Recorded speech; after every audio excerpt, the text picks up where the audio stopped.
All right. Good afternoon, everyone. I want to get started with the first community development meeting of the year. We have Ms. Anita with a roll call.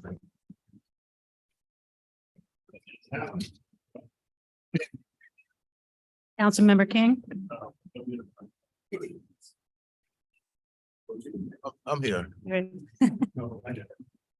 Councilmember Moreno, Councilmember Jeruso, Councilmember Morel, Councilmember Harris. Here.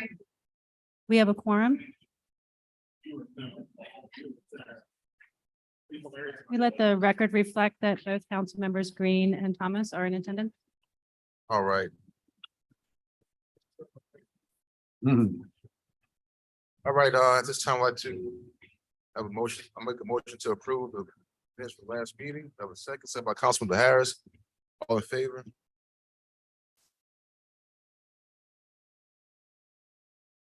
Three yeas, motion. Minutes are approved. All right, at this time, I'm going to turn the meeting over to Councilmember Harris as she let her discuss her legislation as it pertains to parking lots in the CBD and the French Quarter.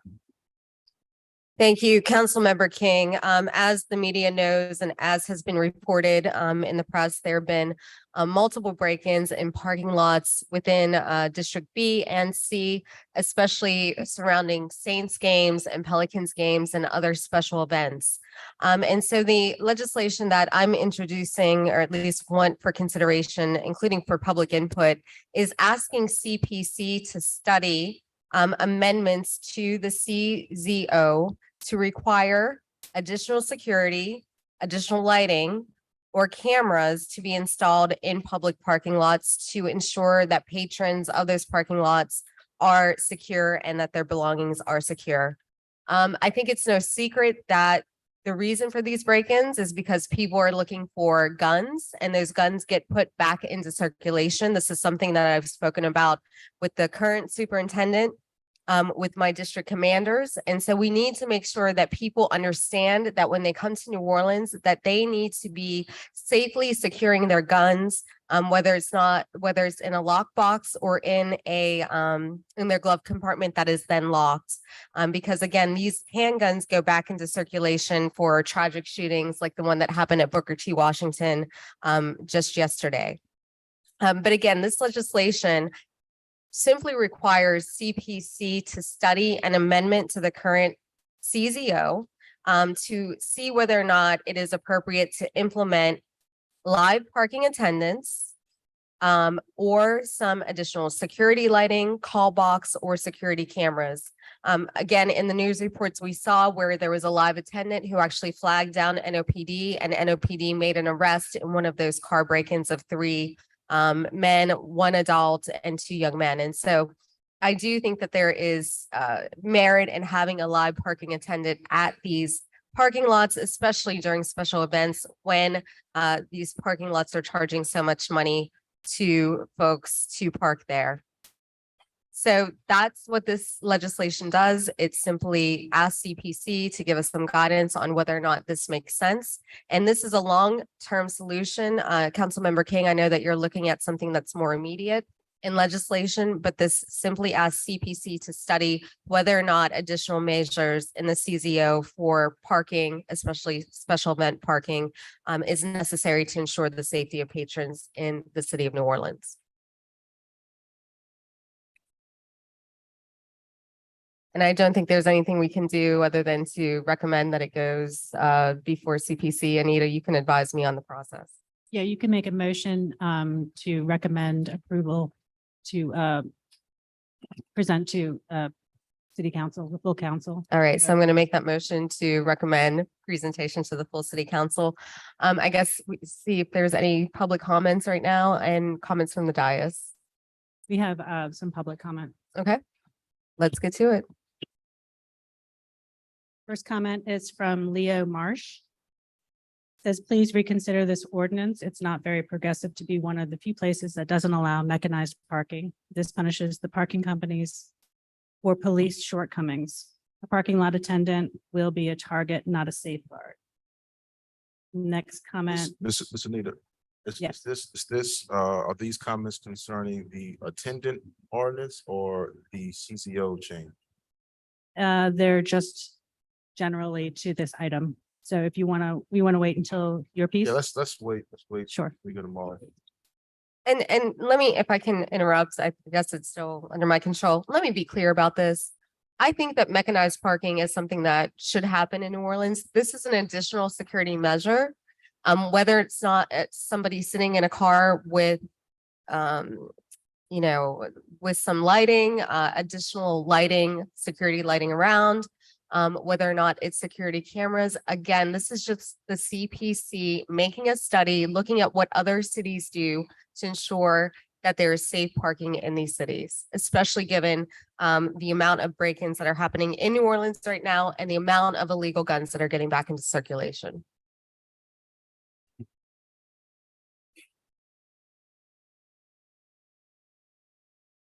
Sorry, I've moved. I think I have a second by Councilmember King.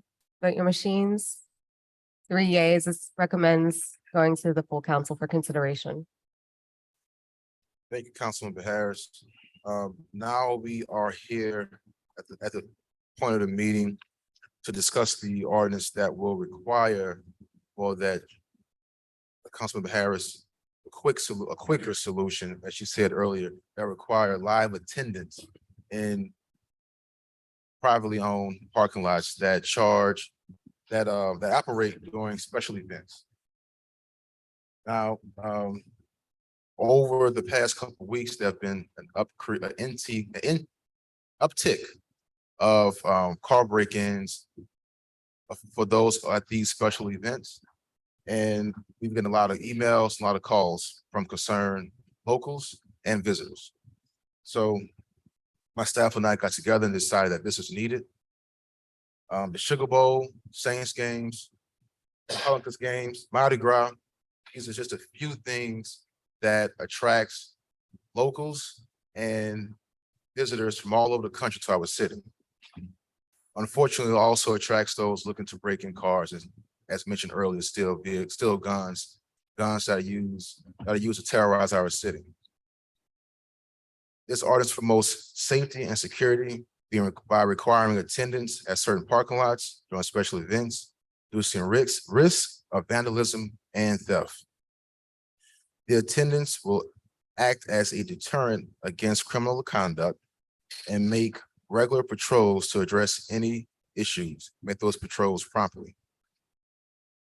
This will give the event goers a peace of mind knowing their vehicles are protected while they're enjoying the special event. The ordinance only applies to specific situations and the ordinance only applies to specific situations throughout the year and not every weekend or every event throughout the city. Say that again. This ordinance only applies to specific situations, specific events, and not an everyday mandate. Sorry, I had to get that out. So at this time, we'll open the floor for from the dais for any conversation. If there are any public comment, please submit your cards. Are you guys going dais first or public comment? Well, we'll do the dais first. I didn't get any comment cards, so I'm guessing there's none from the audience. Then we'll do.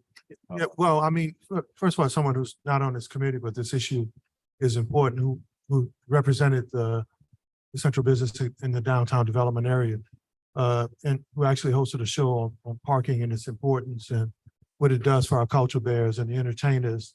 WBOK had committed a segment to that, and just the impact of affordable parking has, or when there's fines of people's cars are ticketed or towed. Let me thank you and Councilmember Harris Thank you. for this initiative. You know, all council members don't have to be on everything. Some of us have different interests, but those different interests can impact the whole. And I think this is one where I think you two have taken it upon yourselves to say, here's an issue, not only a longstanding issue, but an issue that's urgent. I heard the comment earlier from Leo Marsh. Leo Marsh, respect him a lot, appreciate him. I have some very good friends. People are respecting the parking business. But you know, sometimes when you're needed, sometimes in a crisis, sometimes when you need all hands on deck, it's maybe that's not that time to just to look at your segment or your interest. It's to look at how the good of the few, you know, does not outweigh the good of the whole. Even if it's not fair, but I think it is, even if it's an undue burden on parking lots and operators, does the need outweigh that? And as someone whose car has been stolen, whose car's windows have been smashed, and I'm just saying hypothetically, because I think you guys are right. Even if it wasn't fair, even if the folk in the business think they shouldn't have to do this, why wouldn't you do it at this time in the midst of this crisis right now? Why wouldn't your industry have said, you know what, we're proposing this?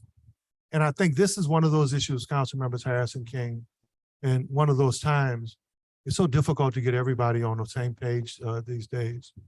But this is one where the people who would naturally oppose this should probably lock arms with you two and with the rest of the council to actually support doing this. Why? Because it's needed right now. Maybe it's something that's visited again in the future.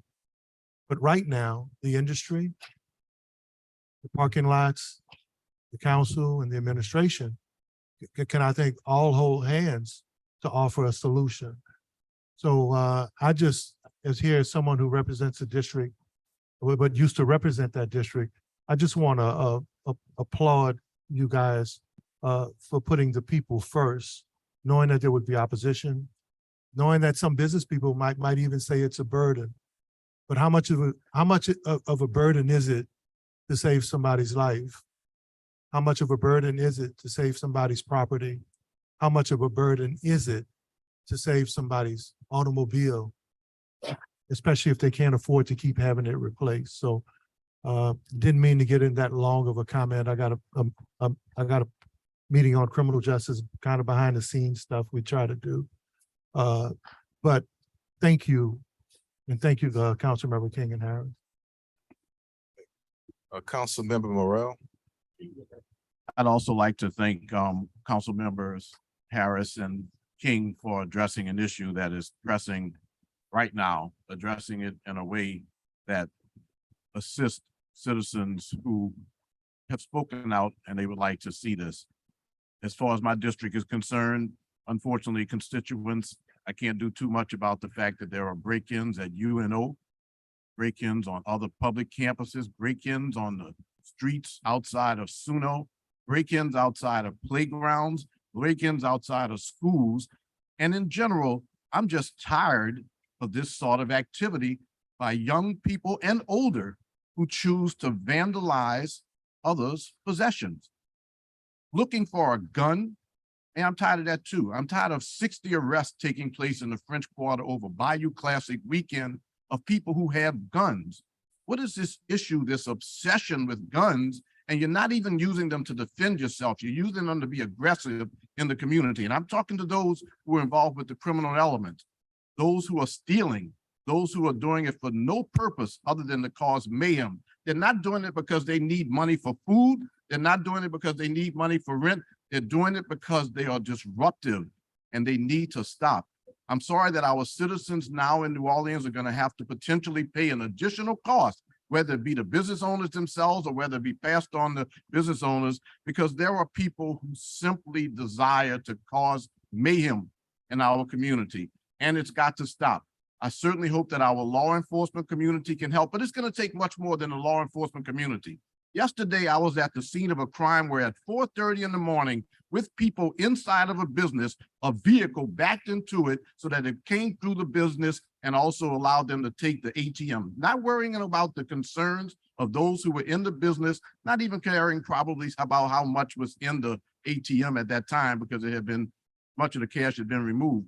But just in general, this is an example of an expenditure, a cost, also a hardship on the citizens of the city of New Orleans caused by those who choose to engage in criminal activity who have a choice. There are enough jobs out there. There are enough opportunities for self-employment. go to school. At 4:30 in the morning, if you're driving around from Chapatulas to other places looking for a place to get an ATM, maybe you could be getting prepared for school the next morning or work the next morning. So I just want to say I'm appreciative to the council members. I'm sorry that we have to spend so much time in our city addressing issues that shouldn't have to be addressed, and that's people choosing to cause mayhem in our city. But I do look forward to working with you to help make our citizens safer. This is one way to get that done. But to those who choose to continue to engage in this criminal activity, who don't mind your faces being seen, who don't mind your inability then to get jobs because everybody's seen you on camera doing bad things, doing things that are detrimental to our city, I just ask you to stop and choose another profession at this time when there's more opportunity in our community than ever before. Thank you. I just want to make note that Councilmember Moreno is now present, and Councilmember Morel, your comments. Thank you. As my colleagues have said previously, I'd like to thank Councilmember Harris and Councilmember King for having proactive solutions, to the problems that face our community, in particular when it comes to paid parking lots. I do want to make a couple of comments that I think are very relevant and important at this time. The first is, I have gotten the calls. I've gotten the calls from individuals who represent those who have paid parking lots, people who own paid parking lots, and I have heard the complaints and the concerns regarding the hardships that would exist with either of these ordinances. I want to be very candid. Anyone who has driven downtown and seen the amount of money charged at parking lots for special event permits, Mr. King's ordinance in particular deals with special events. And I can tell you, I have yet to find an upward cap as to how much can be charged for parking during a special event. I've seen 50, I've seen 60, I've seen $75 for parking for a special event. So when someone tells me they cannot afford to have an attendant present to ensure the security of vehicles just as a deterrent, I don't buy that argument. It is Chicken Little. It is, as Councilman Thomas said, it's one car. One car being parked for $75 would cover that attendant for that event. Furthermore, let's be very clear. The department, under the superintendent's leadership, made a tremendous bust for individuals who were stealing vehicles downtown. Three individuals were arrested. You know why they were arrested? They went into a parking lot with an attendant who called the police. That's how they were caught. They were caught because they happened to go in the wrong parking lot where an attendant was present. And so I've heard the arguments, I've heard the legal argument, well, this increases our liability. It does not. It does not increase your liability for an attendant to be present if your contract for that parking says, I'm not responsible for your lost belongings. What it does do is it tells the individuals who are parking and paying exorbitant rates for special event permits, you care just enough to have an attendant present to deter theft. But also, let me be very clear. We received the calls during the Saints and Pelican games during the break-ins and how we needed an NOPD presence downtown because the tourism industry needed to shore up and show that we were tough on crime. I also got the calls that as we responded as a city, taking NOPD out of neighborhoods to be around private lots to deter break-ins, those individuals just broke into houses and cars in neighborhoods. Everyone has to pay their fair share to make the city safe. I do think, and I'm going to talk to the author, I think that this probably needs to be something with a time limit to revisit it. Our hopes being that as NOPD becomes more stabilized, as we have a greater plan, this might not be necessary, but I will tell you right now, it is necessary. It is necessary for everyone to bear the cost of making this city safe. And that cost is spread amongst many people. There are people in Gentilly, New Orleans East, the Marigny, Lakeview, everywhere who are paying for police officers in a dwindling force. This is asking our partners in the business community to help us help the NOPD, which is stretched thin already, to adequately do deployment based upon where crime is occurring and where you can do a minimal effort to help be a deterrent for property crimes rather than waste your time trying to make arguments why you're not going to pass through this cost to make that special event cost now $80 or $55 or $60. Just do it. People are going to pay whatever the special event amount is because it's made up every week anyway. Do your part. And if we need to have a conversation on making this a temporary solution, we have to reauthorize based upon crime trends, we can do that. But right now, we need you to step up and do your part because the NOPD has to cover the entire city, not just the CBD and French Quarter. Thank you. Thank you, Councilmember Morrell. All right, we have two public comments. Mr. Anderson?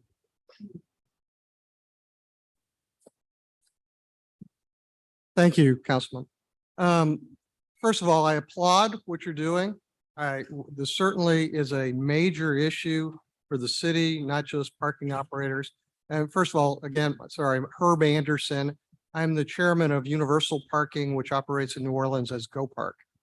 I'm also the former chairman of the National Parking Association. So I've worked with companies all over the country.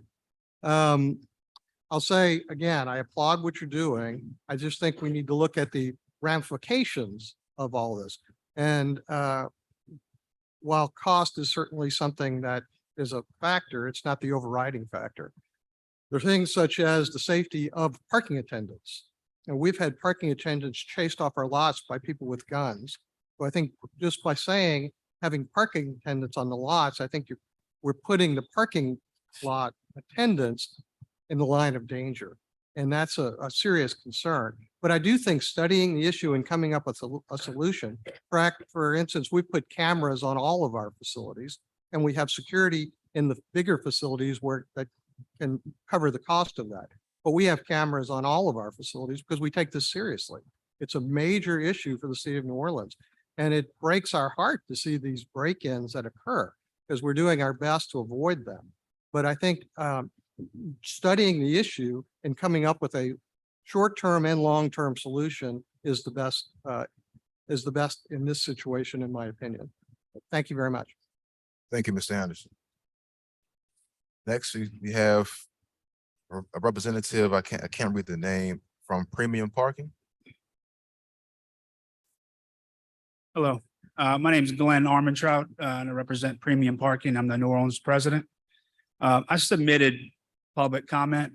So you have that. If you want me to read it, I can certainly do that. But I just have some comments of some of the comments and remarks that were made already. The incident that happened over the weekend, just to clarify, Councilmember Morrell's comment was in one of our garages. It was not a parking lot attendant. It was actually an armed security guard that we had in there. 2 days prior to that, that same armed security guard was chased out of that garage by 5 armed assailants, only to come back on that Sunday with 3 of them. Who he subsequently called us. We called NOPD, and the arrests were made. We all are tired of the violence. I think we all concur with that. The theft, the gun crime, but putting our lot attendants up against the first line of defense against gun violence. They're not paid for that. They're not trained for that. They're not law enforcement. We do support an all hands on deck comprehensive approach and a solution to protect the thousands of even on street parkers in these areas that are being discussed as well. The parking lots and garages are not the only places where car break-ins are happening. It is also on the streets of the city as well. So thank you for this time. And again, I did submit some public comment and also I do want to highlight some of the actions that we have taken. 2022 alone, we've invested, 1.4 million in security personnel, 225,000 in upgrading and lighting and adding additional lighting, 73,000 in additional security cameras. And we spent $25,000 just in cleaning up broken glass. And that was just last year alone. So, you know, we take this to heart. We lose sleep over this nightly. And we are welcoming the joint conversation with all parties to solve the problem. Thank you. Thank you. Next, we have Ms. Nicking. Followed by Malcolm Hardman.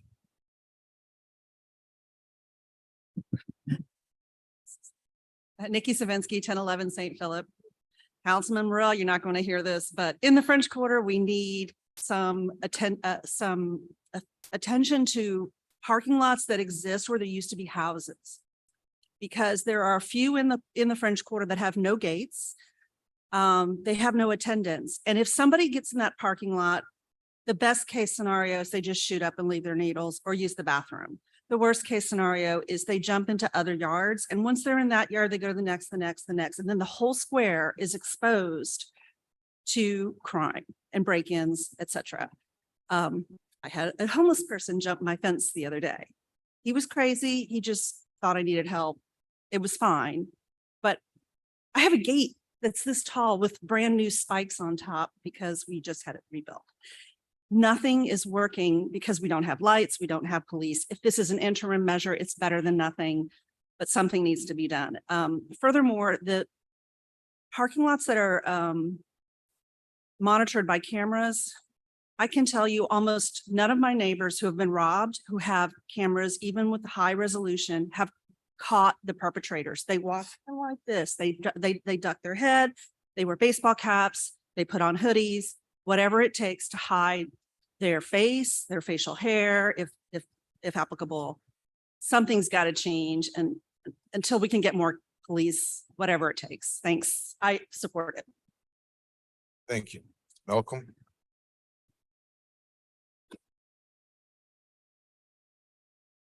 Hello, council. I agreed with all the remarks from the gentleman and the council. I just wanted to add that, I do think a study would be prudent. But I also think that, if an area, I think implied with a 25 or 40 or $75, parking fee, there's, a service is being provided, right? Like safe place to park my car, that's convenient to the event I want to go to.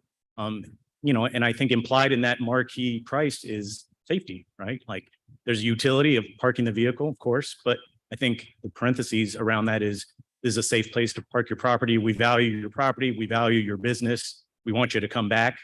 And if that's violated, I think that's a fundamental sort of betrayal to the customer, but also collectively to what we're trying to do, special events in the city, et cetera. And I agree with the gentleman, if putting an attendant in a dangerous area is a bad idea, is it a good idea to put a car there? I'm not sure what value the space has.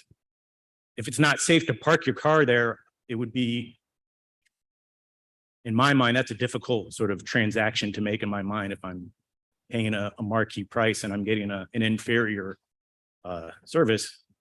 That just feels the burden is placed on me more than the contractor.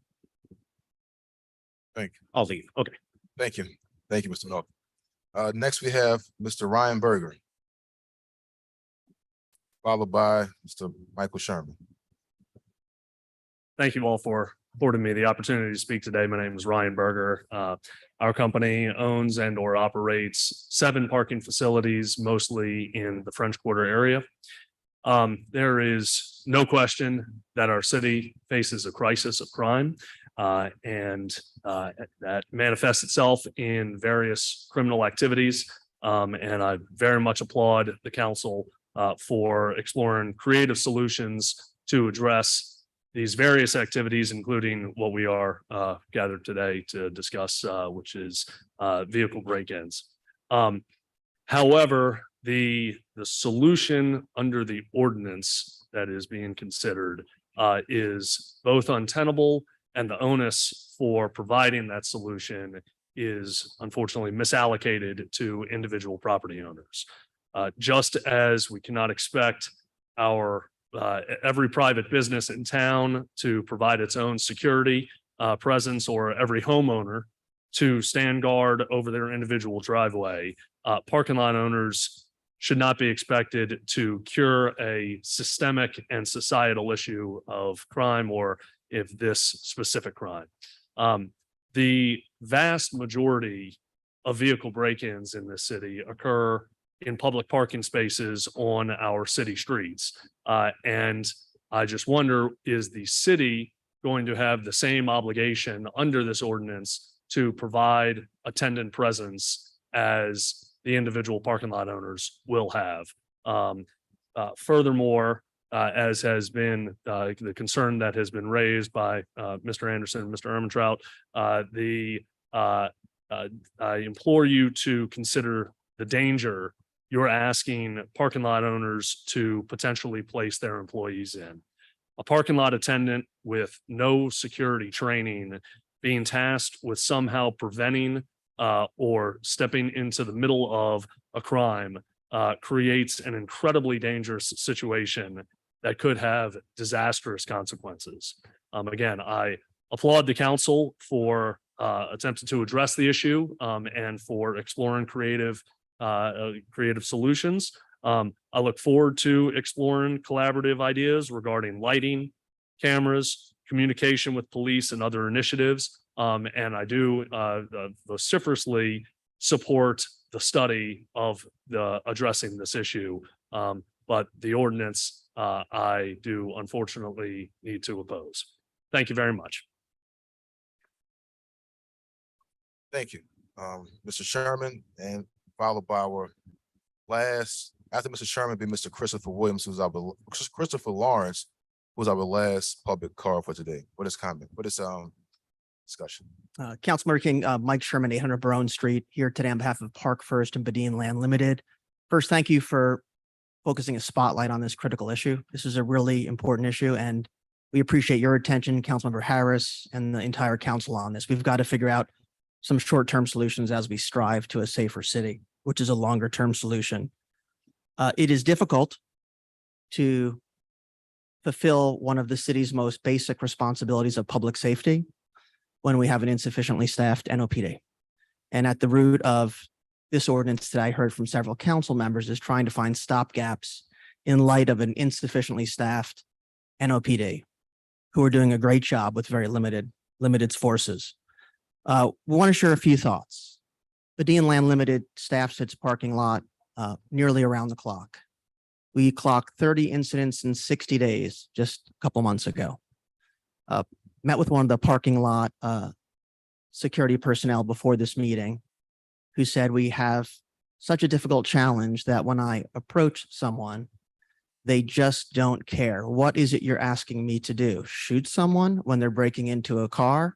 Deterrence has its limits, and I think we all acknowledge that. We want to urge the council to look at holistic solutions and coordination. I see Devon Barber here. We've been so excited about his leadership at the DDD. Property owners in the DDD pay a 10% property tax premium. And I've heard Mr. Barber say safe and secure is our first two responsibilities. We believe it's critical that the DDD and FQMD focus the quarter for the quarter and their funding on safe and secure right now, including this issue. That is safety is our most important issue. On criminal justice coordination, I'll share this offline with council members and public record via email for anyone that's interested, but we've tracked a couple of folks that we have been arrested on our properties when we do have an arrest, and it's disappointing to see how quickly they're back on the street. I understand there may be some changes in policy, but this is a crime with a lot of recidivism, and without the criminal justice arm at CDC, at criminal district court doing their job, and the magistrate judges and the DA and everyone in coordination, even when we catch someone, we're not going to get it solved. Councilmember Harris and Councilmember King, we do think that lighting, other solutions that were in the ordinance are part of the solution. We've got to get the VCC and the HDLC working closely with us on this. I think that's possible to make sure the levels of lighting that I think are called for are going to work. And the last point is we want to make sure these property owners, on behalf of them, Badine Land Limited and Park First, play a very significant part of solving this problem. We're committed to work with y'all. We look forward to following up with y'all and your staffs. I didn't hear anyone say that today's ordinance was a panacea. We certainly don't feel that way because we've tried security. And I think what we'd like to coordinate with is a much more global holistic solution to get more trained security personnel on the streets of New Orleans through our NOPD, our sheriff, our constable, our constituent entities, the DDD, the FQMD, because we do believe that untrained lot attendance is not going to be the panacea that we think we all need right now. And until NOPD is properly staffed, properly funded, until thank you. Until it's properly staffed, we've got to work closely with y'all. We're committed to doing our part and we look forward to providing additional feedback. Thank you, Mr. Sherman. Mr. Christopher Lawrence. Good afternoon, council members, all seven of y'all, Helena Moreno, president of the council, JP, second president. I'm gonna make it simple. I work the French quarters. I'll be with the homeless. I'll be with the mental health illness. I'll be with the drug dealers. I'll be with the police. I'll be with the business leaders. Okay, we got 900 policemen in the city. Until we get up to 2,500, we could replace everybody else except the criminal sheriff. Billy Nungesser told me that he wanted to use state rangers and get rid of the 8th district and take the sales revenue from the city and give it to the state. That's not gonna happen. He's not running for governor. So until I find a new candidate, I'll talk about that later. Lights needed. The lady's right. I feel like y'all should come up with a solution for a city ordinance to tell homeless people they can't sleep in the French quarters at all. An ordinance to tell the panhandlers you're gonna get a summons the first time, you're gonna get a handcuffs on you the second time. The drug dealers on St. Louis Street, arrest them. I didn't know it was legal. You could sell coke, crack, heroin in the French Quarter. I mean, hey, that's what it looks like. I didn't know it was legal. So Canal Street, and they got guns, they got crack cocaine, they got heroin, and they got 30 drug dealers. Who's the manager of McDonald's? They should have a city ordinance. You tell these businesses, if you got drug dealers in front of my place of business, I'm gonna shut you down. You could go cry to the ACLU, the CPA, the SPCA. Are we gonna take the city back from the criminals? Or are they gonna keep killing?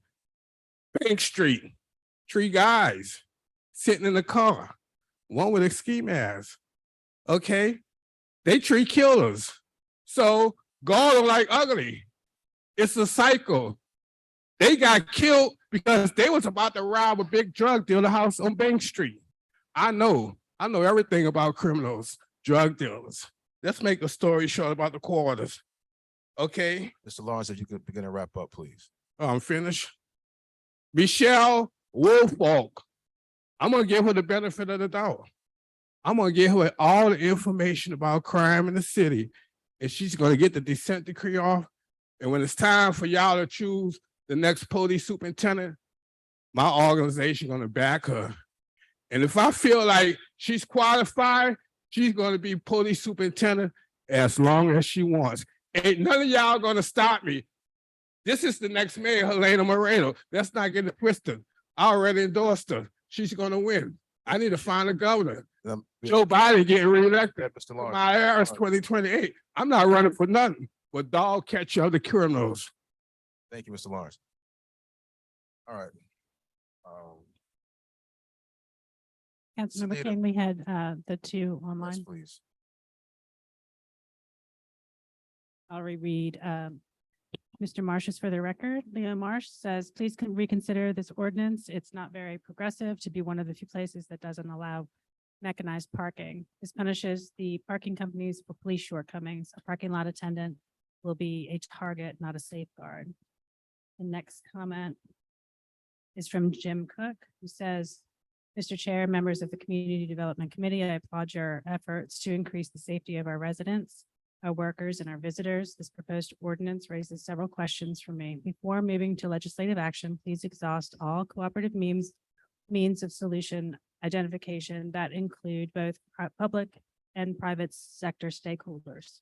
I agree that it is important we continue to instill confidence in our community for our citizens and visitors. However, if all permitted parking facilities are required to meet minimum staffing requirements, this is an additional burden placed on the private sector by a public sector that has failed to stabilize an environment of repetitive crime. There is nothing in the act of providing parking that generates crime. It is the parking lot owners who are also victims of these incidents. As following these incidents, their customers are displeased with the reputation and their reputation is tarnished. I understand the challenges we are facing as a community and many parking lot owners may choose to supplement staffing on their own. Please let it be their decision not to lead us down the path of legislating short-term solutions to long-term problems. This council has been stalwart in your dedication and focus to improve the safety of our community. You have exerted financial resources, influence, and pressure in search of clear actions to improve the situation. Please continue that good work with all members of the criminal justice system. This is the work that will reap a long-term reward. I'm grateful for the work you are each doing for our city and available to discuss possible solutions if so requested. Thank you. Thank you, Ms. Neal. So I would like to give my comments, start off by saying thank everyone. I want to thank everyone for coming and giving their comments and have a discussion. I would like to keep the discussion moving forward. We are going to, in the next couple of months, invite hundreds of thousands of people to come to our city. Whether it's Mardi Gras, French Quarter Fest, Jazz Fest, we're going to ask those people to come to our city and our locals to enjoy our city. And I think we should provide them with safe parking. The Pelicans are winning, the games are packed, and we should provide those going to the games with safe parking.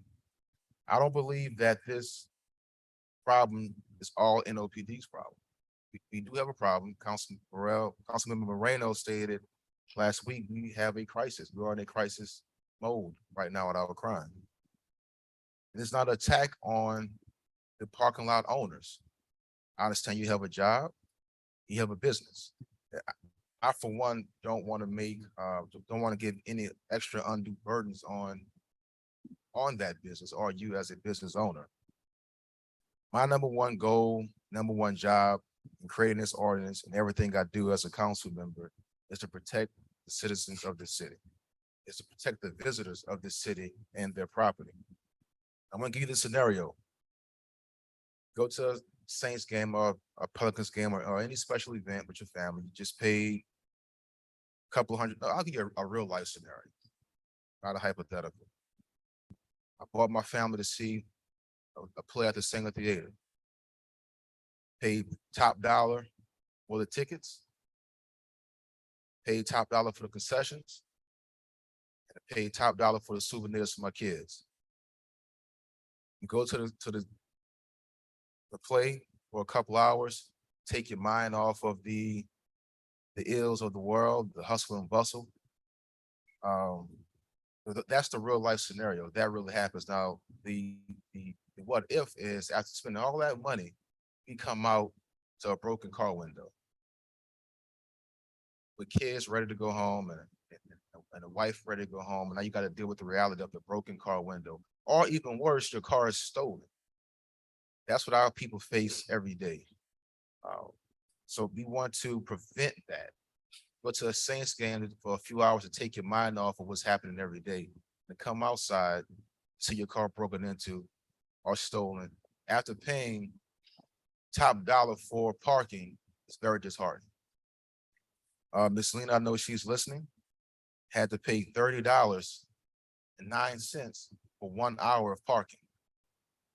I think that can help. With those high prices, I think asking for a little security and a little attention to the parking lots is not a tall task or unreasonable ask.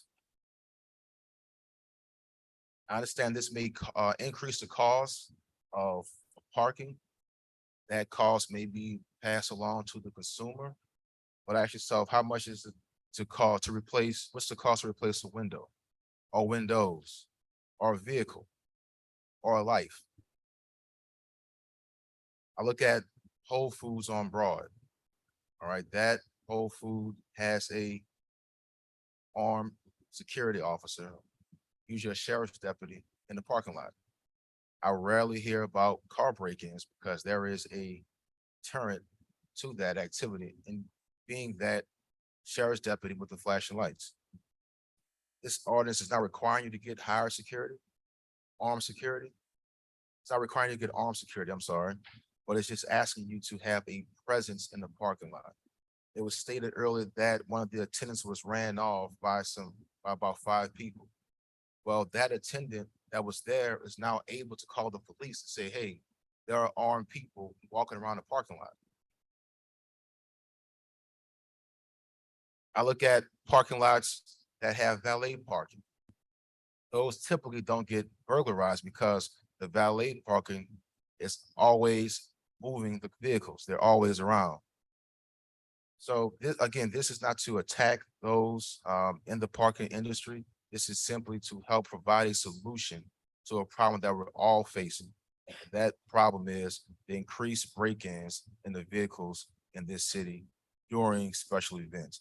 Now, quickly, I'll give out some of those special events. NFL games at the Superdome, NFL games, any college or football or basketball game, Louisiana High School state championships, events associated with Essence Fest, or any large event that has a reasonable expectation of over 10,000 people. And that is a 10-block radius around a Superdome. So it wouldn't be reasonable for someone with a parking lot on Decatur to have a parking attendant present if there's an event at the Superdome. Same for the Smoothie King Arena, Smoothie King Center. It's a 10-block radius around that special event. That's any NBA game, any college basketball game, any Louisiana High School championship game, or any special event that will exceed 10,000 people. The French Quarter, any parking lot within the Bouquet or within a 5-block radius of the Bouquet during the period of beginning 10 a.m. and then at 11 a.m. on each day of the French Quarter Fest. The Singer Theater, a 5-block radius of the Singer Theater during the period of beginning 1 hour before, during, and 1 hour after the special event that is happening at the Singer Theater. And there's more in here. I don't want to read them all, but this is just simply that short window before, during, and after a special event where you have families like myself, like other members of this council, like members of our community that are going to escape the daily hustle and bustle for a few hours and not to come out to a broken vehicle, a broken window, or no car at all.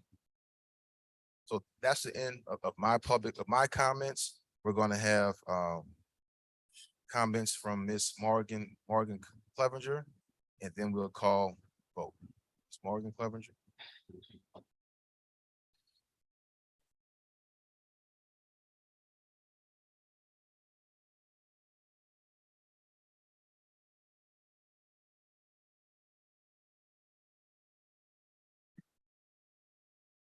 Good afternoon, Morgan Clevenger. Happy New Year, y'all.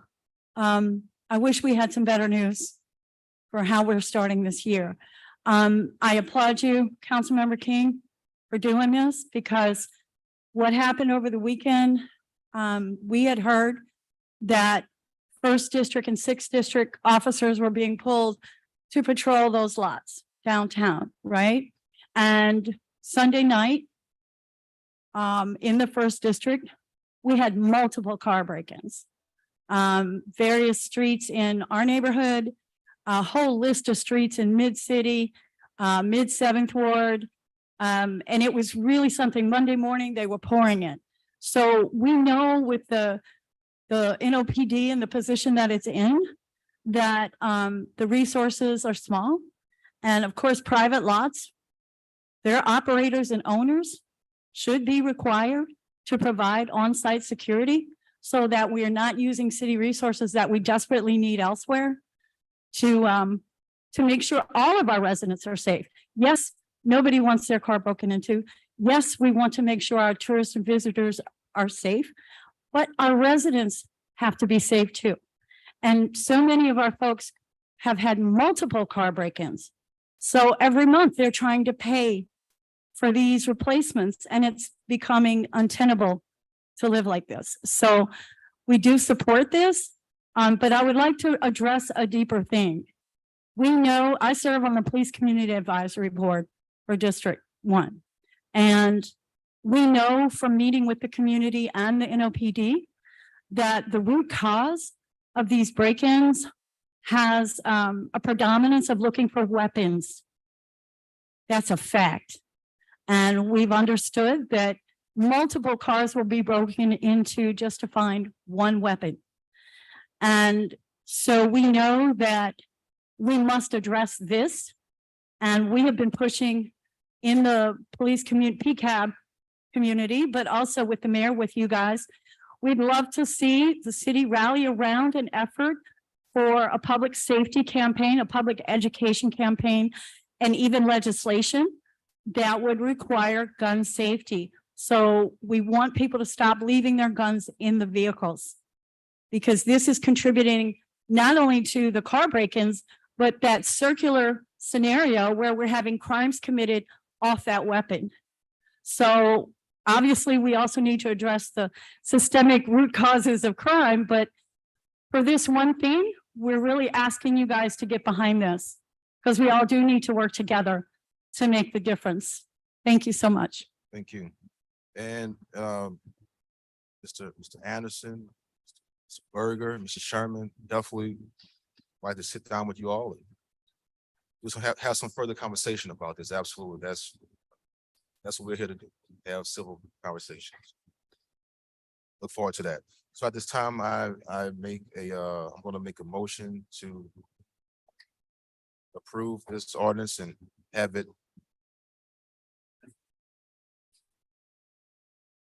Well, let me. Was the ordinance introduced the last council meeting?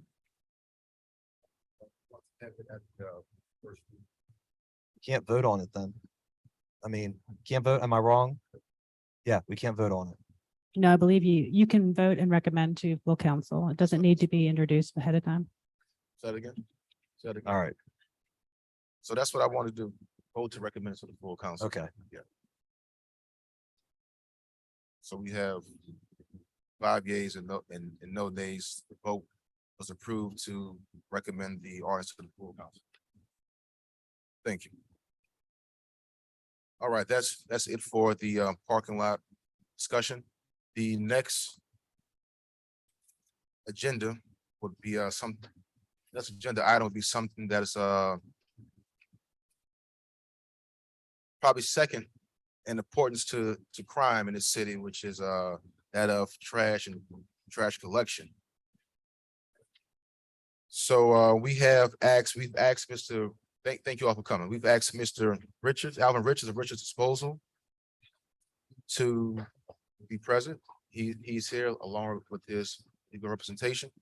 And we also asked to have representatives of the city sanitation department who are also here. So at this time, Mr. Richards, we'll let Mr. Richards come first.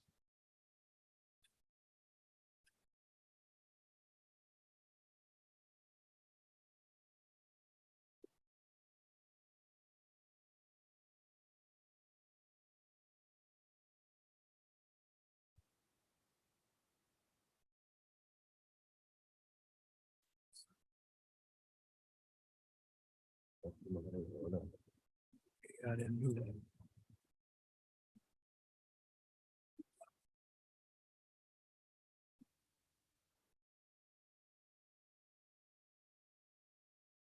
All right. So before we get started, I just want to give a little background. We've been having some sanitation pickup issues in Service Area 2, which is District C, parts of District C, parts of District B, and parts of District A. We get several calls and emails about missed pickups. And we see the stories on the news, read the social media comments about the missed pickups. And I believe there are always more than one side to the story. And we've heard the story about the lack of pickup, but I'd like to give Mr. Alvin Richards and his team a chance to give their side of the story. I know they have things they want to talk about and say publicly. And that's why we asked them to come, and we also asked sanitation to come to have a chance to make a rebuttal. So I'll stop talking for now and let Mr. Richards, Mr. Davalier go, and we'll hear what you have to say. Thank you. Councilmember King, if it could, if I could give an intro statement for Mr. Richard starts. Good morning, Council President Moreno, Council Vice President Morel. Firstly, I'd like to say Happy New Year. We switched. Yeah. Okay. You got me. It's all good. Council Whatever. President Morel, Whatever, sure, it's all good. Council Vice President Moreno. I just wanted to quickly give you an update. Naturally, I'm responsible for my organization. I'm Deputy CEO for infrastructure. My name is Joe Threat, and I'm over the infrastructure group. Sanitation being one of my department and directors under my auspices. Naturally, when I took over in May, multitude of issues in the city between streets, roads, sanitation. We closed out one contract, started a new contract, as you know. When we started getting the complaints, which I received from the council offices and from personal residents myself, really individual residents, I knew that we had some problem with trash pickup. And I apologize for all the residents that went through these issues.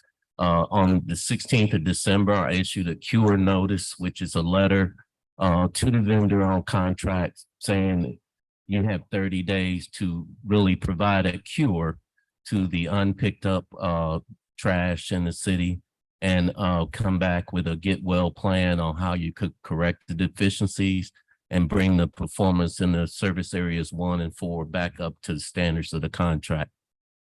And that was a 30-day notice that expired on 12 January.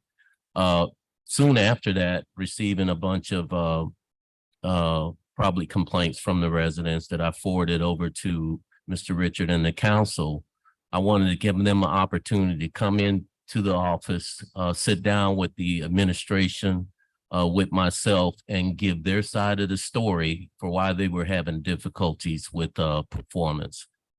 We had a meeting on the 10th yesterday evening. I think it was a very productive meeting. I think that we brought in supplemental crews along with Mr. Richard, the city, and Mr. Richard to get that trash picked up in the city and get back up to the regular service levels. I think it's a productive meeting. I think we have a path forward to bring the service up. One thing I want to do is to, as a businessman in the city who is performing well before the presidential declared disasters that we had with COVID-19 and Hurricane Ida, to get them back on track, let them finish out the term of their contract, and with the city as a partner, continue to support them in that effort.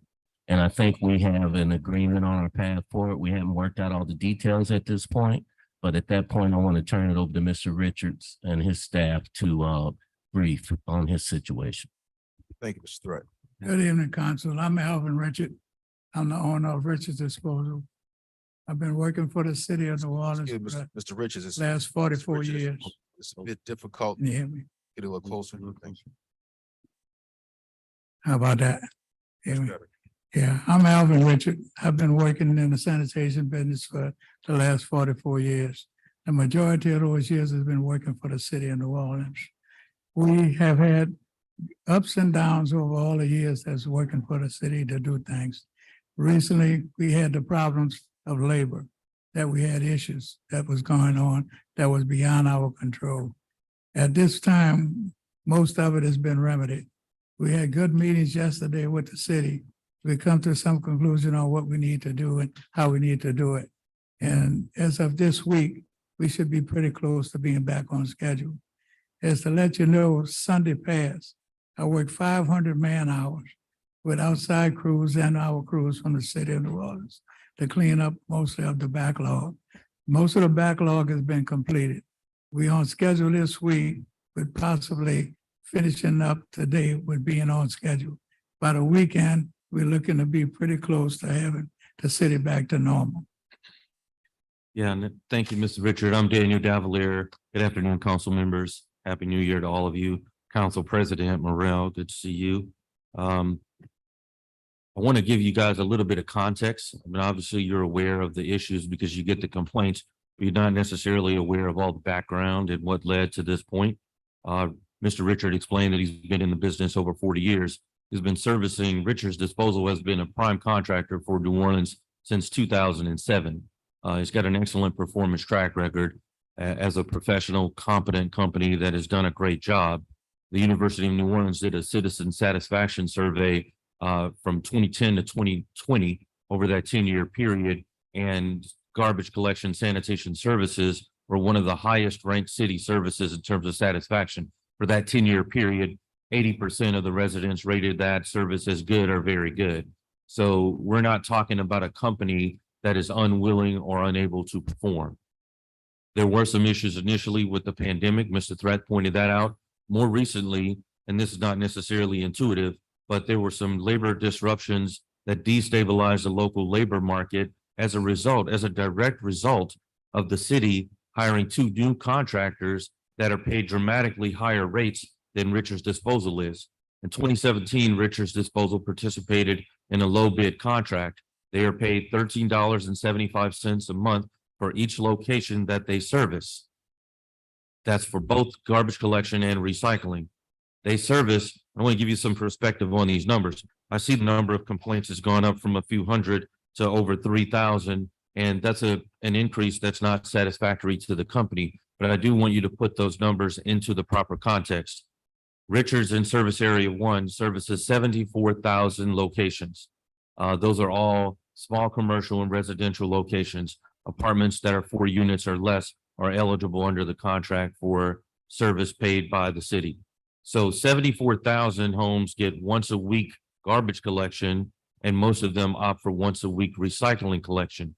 When you add that number up for the total number of collections for a month, it is approximately 500,000 total collections in a given month for Service Area 1.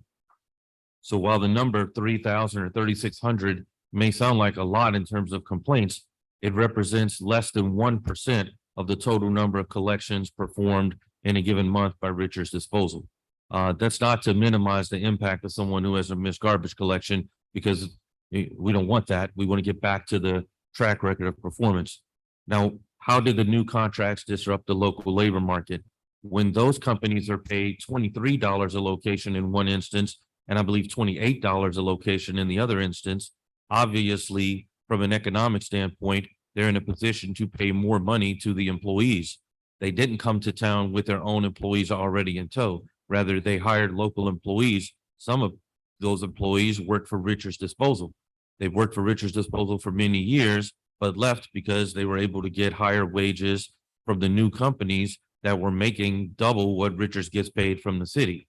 So that labor disruption is real, and it has impacted the delivery of service. Mr. Richard has at his own expense brought in outside crews from his operations in Jackson, Mississippi, and Baton Rouge, and other local subcontractors to supplement the local labor force as he works through this temporary labor disruption. We did have productive meetings with the city, as Mr. Threat pointed out, and we're working on a mutually acceptable long-term proposal to have the contract issues that impact Mr. Richards' ability to pay higher wages and adjust to the new reality that the labor market has shifted now based on these new entrants that are paying higher wages. That's the root cause of the issue, but extraordinary steps are being taken to get everything back on track. As Mr. Richard indicated, he expects to be caught up. The plan is to have him caught up by this weekend. All right, well, Thank you. I see Councilmember Jeruso is first to speak, but I do have a question, if you can answer. Mr. Threat, how is it, or why, maybe how or why, Mr. Richards getting paid $13 an hour, as a person an hour, or $13? $13.75, correct. Per house, thank you, per house. And your competitors are getting paid more than double, $28 per house. Yeah, no, that's right. It's a good question, Councilman King, because on its face, it seems grossly inequitable. The reality is the Richards contract began in 2017. That procurement was done by a public bid, which is a low bid prevails under that procurement methodology. He was a low bidder, and so the low bid was $13.75. It was a very onerous contract in that it also did not include adjustments for CPI annually. And there's some other contract issues that we're Can you working explain, through with the CPI? city. Yeah, consumer price index is sort of cost of living annual increase that you see in these contracts normally was not in this one. So the 1375 was the number in 2017. It's still the number now.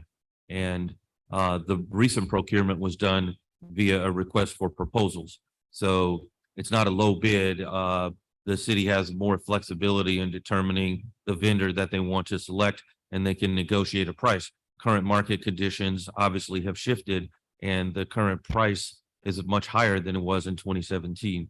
So those vendors are getting paid the current market price, but Richards is still being paid under its 2017 contract at those rates.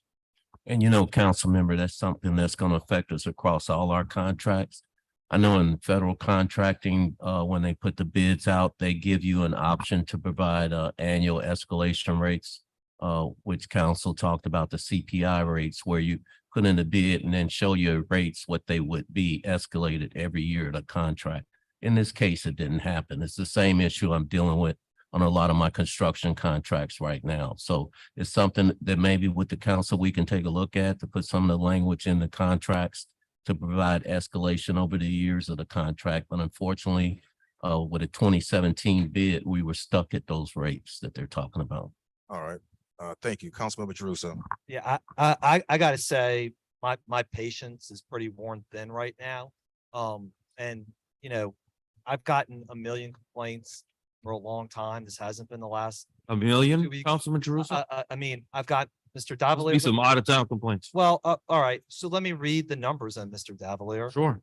724 complaints in March, 810 in April, 1,280 in May, 784 in June, over 1,000 in July, 1,014. 945 in August, September 22, 1,240, 998 in October, almost 1,000, 1,278 November 22, and 810 through December 12. And then 2,776 as of 2 days ago. Yeah, and that's still less than 1% of the collections in the month. And I don't want to minimize those complaints because those citizens deserve to have their garbage collected.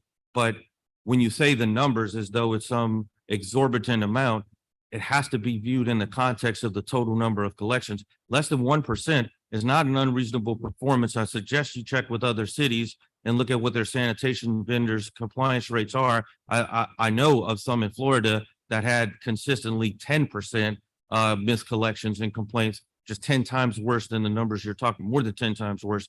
But I don't mean to challenge the importance of the people that have miscollections. We're working on a remedy, which I explained, and Mr. Richard has brought in outside resources at his own expense, even though he's being paid much less than his competitors to compete in the new labor market where he's substantially disadvantaged. Yeah, but Mr. Davalier, in fairness, all of these collections were before the new labor market, the new contract took place with Metro's replacements.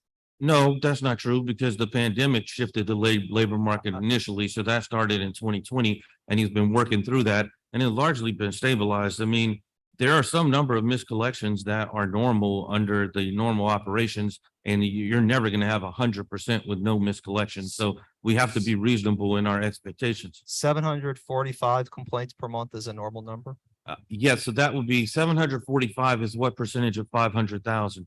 I'd think it's less than 1/10 of 1%. I would suggest to you, sir, that you start answering constituent emails then. Sorry? You start answering constituent emails, telling them that's normal. Because I promise you, as somebody who's elected to represent them, they will not understand and do not understand. I'm sure they don't. I am here to tell you that I have frustrated neighbors in Fallbrook, St. John, Parkview, other areas who've not gotten their trash and recycling picked up today, Uptown, Hollygrove, other areas this has been a consistent and persistent problem for a long time. my concern is those concerns are being minimized by saying, well, the numbers aren't really that big. Yeah, and I apologize if that's coming across as minimizing them. What we're doing, and Mr. Richards has explained it, is bringing in additional resources to help to get caught up. The fact that new companies were hired at a higher rate and hired some of his employees and changed the market was not something he could control. That doesn't mean the garbage doesn't have to be picked up, and he's taken extraordinary measures to get that done. The plan right now is to be caught up as of this weekend. Well, your point is well taken about the labor issues. And I think that's fair. I think the question though is A, everybody saw this coming, and B, there's no way that Mr. Richard can compete if he's at 1375 and somebody else is at 28. So what are we doing to bridge that gap? Well, we're working on some contract issues with the city now that I don't think it's appropriate to discuss at a public forum until we get to a resolution. I'll defer to Mr. Thread. He's here for the administration. I just gotta say, y'all, I have a major problem with that. And I realize, Mr. Davalier, you're representing your client, and you're doing what you need to do. We're the appropriating body. All right, we're the ones who fund all this stuff. And I'm the one, and Councilmember Harris, Councilmember King, and the other larges get all these complaints. And nobody's talking to us about what's going on. This is a completely foreseeable, hang on, this is a completely foreseeable problem. All right, everybody saw after Ida, and I'm gonna make your case for you, okay? I'm not beating up on you because I can. I'm asking the hard questions because the residents demand it. We know that there's been a bona fide dispute between Mr. Richards and the city about the total number of cans since the inception of your contract. Also very clearly aware that other contractors got paid more money as a result of COVID and after Ida, and Mr. Richard and Mr. Woods, in fairness, were not similarly situated. Also very much aware that Metro received supplementation at various points on behalf of the city. I don't know how much, I don't think RDI received the same amount. And now we have an issue where other contractors are receiving twice as much money as Mr. Richard is and asking to be competitive. All of those are unfair competitive issues that should have been dealt with a long time ago. So I want to be very clear that I understand all of this. My frustration though, again, is everybody could see this coming from a country mile away. And number two, we're constantly being asked to pay for these things and nobody's telling us what's going on. And I think it's unfair for us to bear the brunt of constituent services, for 311 to direct calls to our offices rather than handling this, to be the satellite outpost for all utilities, not just y'all, okay? Energy, sewage and water board, telecoms, etc.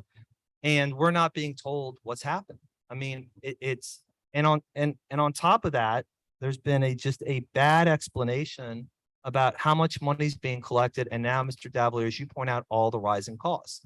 I've had to spend significant amount of time explaining to residents, hey, city collects $39 million in resident fees, but the contract in service area 2 is way more expensive than it used to be. The tipping fees are more expensive.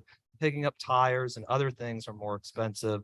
So I am going to pretty much, I'm not asking, I am saying that either the chair of the Public Works Committee, the president council, some representative needs to be in the middle of what's going on, because I am not going to be very charitable when we're asked to do more stuff with sanitation and it's being foisted on us. I'm tired of being told this is what we're going to do and not being at the table for discussion and saying, well, now it's an emergency and the council has to act. And I want to know what's being done. I want to know in general terms, even if you can't discuss it, Mr. Davalier, what's being done in general terms to get Mr. Richard on a competitive playing field if the contract's not going to be relet. Yeah, so Richard's disposal has no desire to be between the administration and the council. You guys are both representative bodies for the city. The city is the client for the company, and we have no objection to whoever needs to participate. It's really not the company's call, right? the discussions with the administration that we just had yesterday, last night even, I mean, it was late yesterday, were productive, but not that's finalized. So I'm going to defer to Mr. Thread and let him discuss how the administration coordinates with the council. I don't think it's our role to weigh in. And like I said, council members, like last night, we had a meeting. I wanted Richard Disposal and council to come into my office. I haven't been around in this position for a long time, but I like to come to solutions. And the way I come to solutions is bring everybody in the room, make decision. I apologize that your council's not involved at this point. We had the meeting last night. I think we have a path forward. I will brief out the council once we scrub some numbers and stuff, but we are putting together a get well package for the company to move through the term of the contract. Right now, the city is additionally supporting with other vendors the trash collection at this point right now. And I think within the next week, we'll come to an agreement on how we can continue and bring their performance up to speed and move forward. Okay, I have a neighborhood meeting tonight. They're gonna ask me both about the road work in their area and about the trash. All right. Well, what am I supposed to tell them? May I answer your question? Yes, Mr. sir. Councilman Jerusalem? When you're using 450 complaints, look at what we actually do is 533,000 collections I make in a month's time. We average out 26 days a month on a calendar month collection. And if you take that 26 days and divide it by that 450, how many days complaints do we have a day? I'm never, ever gonna be without a complaint. That's not gonna happen. And then let me give you the other side. Plenty of the complaints that I'm receiving, they're in my phone right now when it started with the council meetings and the rest. I have them over and over and over from the same people every day. The same as what you get.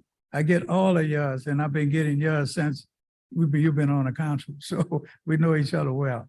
And the whole bottom line is, it's from the same people.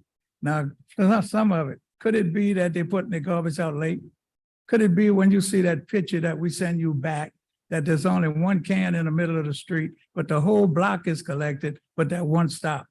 Could it be that it wasn't there when we passed? So there's a lot of issues. I'm not taking it to say to make an excuse. Excuses don't work for nobody. And for me, doing this for 44 years, I've been in and out of a lot of different situations with it. This is the worst in my service area that I can say that I've ever had in all of these years. And it's mostly because of the labor pool and pay. That's my two issues. And this is what we're trying to correct now, to concede with this. I got 18 months left on this contract. I'd like to finish out my contract, and you do whatever you want to do with it after that. You know, but the whole bottom line is, I got issues with all this too. And it's not anything that I'm proud of to say that I got this amount of complaints. But when you take those complaints and then you divide it into the days I got, and you come out with 0.0007, it don't even equal 1% of nothing, but 1% is bad. Anybody that missed their can is not a good excuse, and I'm not making any. But the whole bottom line is, I'm never gonna be at zero. Well, Councilman, I just wanted, you asked a question, what do you tell your constituents? And I think the positive message to deliver to constituents is that both the company and the city have committed to bringing in additional resources as necessary to be caught up. And the plan is to be caught up in service area 1 by this weekend. And that's a real message that has a commitment behind it. And if you're going to deliver that tonight, you could say that was communicated to you by both the company and the administration. and that's, I want to make sure, Mr. Davalier, when I deliver that message, that's both on the collection and the recycling side? Yeah, a good question, because the collections are ahead of the recycling, and the collections in Algiers are caught up as of now. Recycling is anticipated to be caught up there as of this weekend. So yes, the plan is for both collections and recycling to be on track as of this weekend. And when I say this weekend, I mean Sunday, because not a normal work day. Last Sunday, he brought in additional crews. They're going to bring them in again this Sunday as necessary to get everything on track.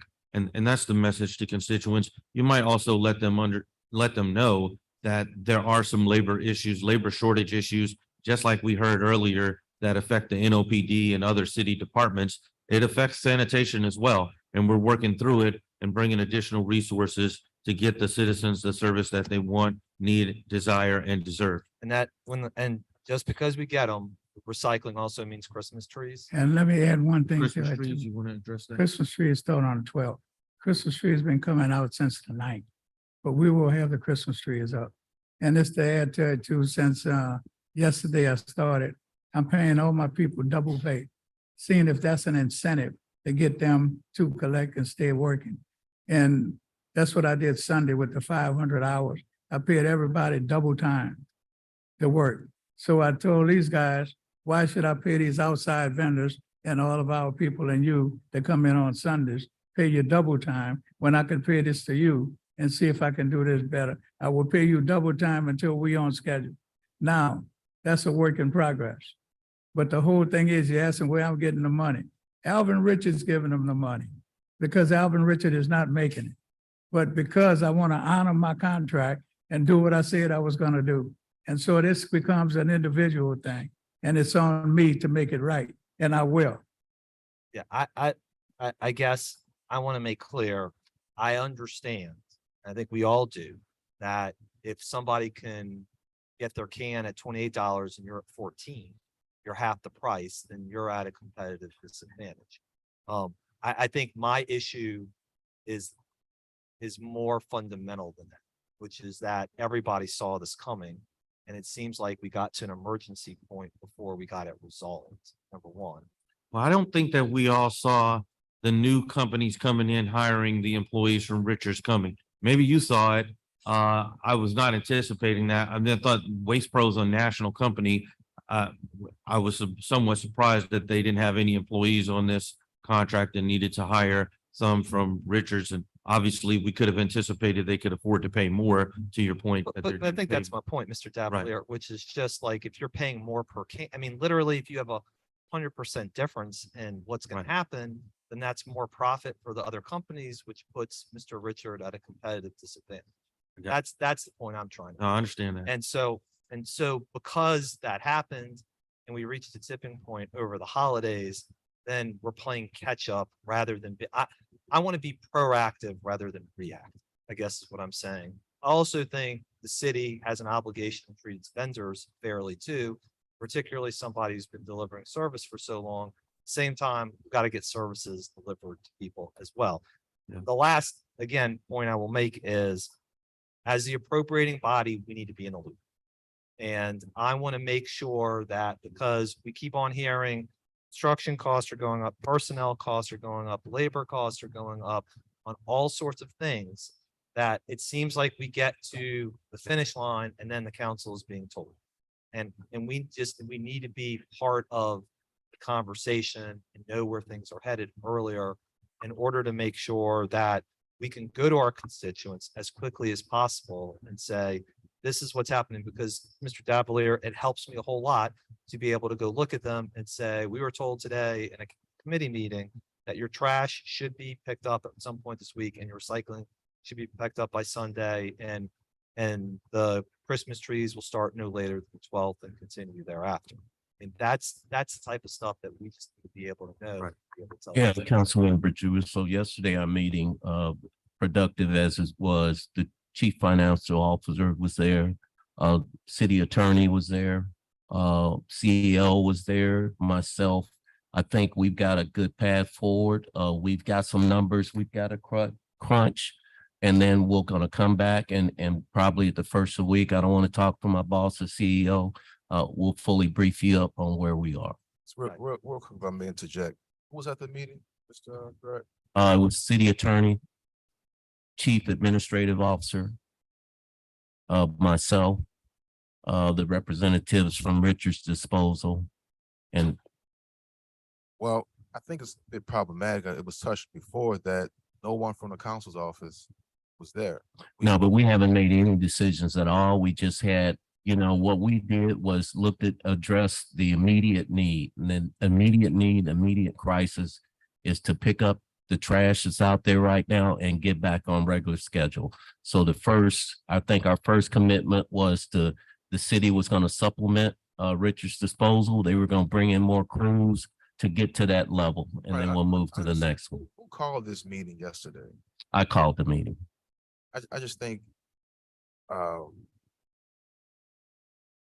somebody from the council's office who's directly affected by these missed pickups should have been able to have a representative there, because we get the complaints, Right. the phone calls, the emails, and to be told in the dark as to any updates is it's a bit of a slap in the face to us.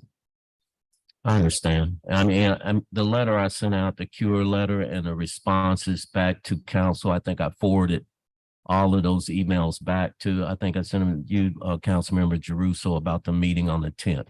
And I apologize for not inviting you, but that first meeting for me was to hear from Richards Disposal, a good get well plan for the immediate pickup of trash and how he's gonna move forward. So I didn't know that we're gonna get deep into any type of discussions or negotiations on price or anything like that. Thank you. Mr. Thread, I think what you're hearing is our frustration as council members, as district council members. I literally have two people working on emails and telephone calls about missed trash pickups. Yeah, I get all the So- emails from Matt. Right. Matthew is now the trash man and Mhm. should be, and that's unfortunate and it shouldn't be that way. So I think what you're hearing from Councilmember King and Councilmember Jeruso is we need to be looped in anytime there's any development so that we're giving the correct information to our constituents who email us, who call us, who tweet us, who are on social media. I literally have 2.5 people responding to questions about missed trash pickups. And I get it, Mr. Davalier, Mr. Richard, I'm glad you're here. I'm glad people are at the table. Mr. Threat, you know how I feel about getting everybody together so that we can have fulsome discussion, but you need to include the council members so we know what to say to the constituents. Because like Mr. Jeruso, I have to go to a meeting tonight and explain to people when they can expect to get their trash picked up. What I'm hearing from you is that you're going to clear the backlog by this weekend. Is that correct? That's correct. As the plan by Sunday. So I want to say this weekend, Sunday is the extra day to bring in additional crews. By Sunday, That we're is gonna the clear the plan. backlog and then people can start putting their trash cans and recycling normal- out on the normal, regular scheduled date. Correct. Okay, that's what we need to be able to tell our constituents. I applaud Mr. Threat, your office, working with Richards, because I too see the disparity in paying Mr. Richard $13 per hour and paying these new companies $23 an hour, and I hope you can resolve that. But I also hope that we can resolve getting our hoppers paid in parity between the companies. And it sounds like, Mr. Richard, that you're coming out of your pocket to be able to pay your employees the same amount as Waste Pro and Ivy Waste. Is that correct? That's correct. All right. So again, when I asked for a stabilization plan, it's not a take over Richards routes plan, but if that has to happen, it has to happen. We need to make sure we're stabilizing trash pickup for the citizens of New Orleans, for the constituents, so we can focus on crime, so we can focus on streets and not have to answer questions about trash and recycling over and over and over again. And I'm not yelling at you, I'm fussing at you because No, you're this, fussing at this, me. this is so important. This is so important. I And it- agree with you. You know, Mr. Threat, you and I have a great working relationship. What do people want? They want to be safe and they want to have their trash picked up and they want to have their streets paved. And you got 2 out of 3 of those. And so, you know, I want to thank you for continuing to work with us, but you got to work with us. And I know Richards has a disparity, and I'm hoping the short term we'll be able to correct that. I do want to ask, while we're on the topic of trash, what the plan is for Mardi Gras, because if we're behind right now and hopefully catching up by Sunday, what is the plan for Mardi Gras? So we're not back here in 2, 3, 4 weeks when there's trash and then there's Mardi Gras trash on top of it. Different vendors handle special collections for Mardi Gras events. So the residential collections are not really impacted. There's separate contracts to cover collections for Mardi Gras parades on those routes. It's not part of the normal residential contract. So we're good to go. I'm asking Mr. Thread, I see Yes. Mr. Torrey in the background, that we're not going to have a service interruption on residential pickup because of Mardi Gras operations. Correct. Correct. Correct. I got I you on mean, we've record got, saying that, I mean, Mr. Threat. we're working hard right now to get all our equipment and crews for the Mardi Gras routes, different than this contract right here. Okay.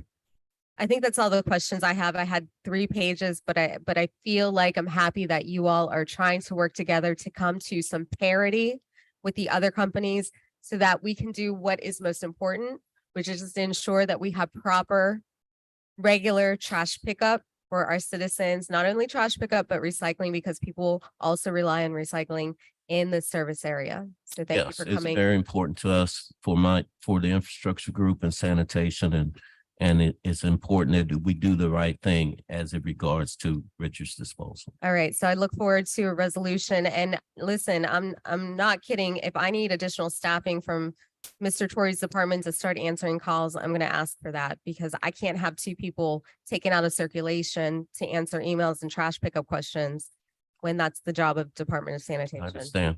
Thank you. Mr. Torrey, you wanted to say something? Councilmember Thomas, certainly we understand where you're coming from.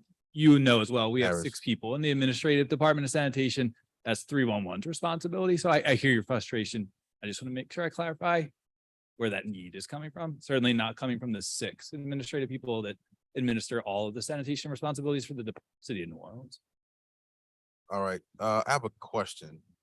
I'm getting, like Councilman Harris and Drew, so I'm getting pretty frustrated with filling the calls and the emails. So who should we ask the citizens to report their missed trash to? Because 311 is not always effective.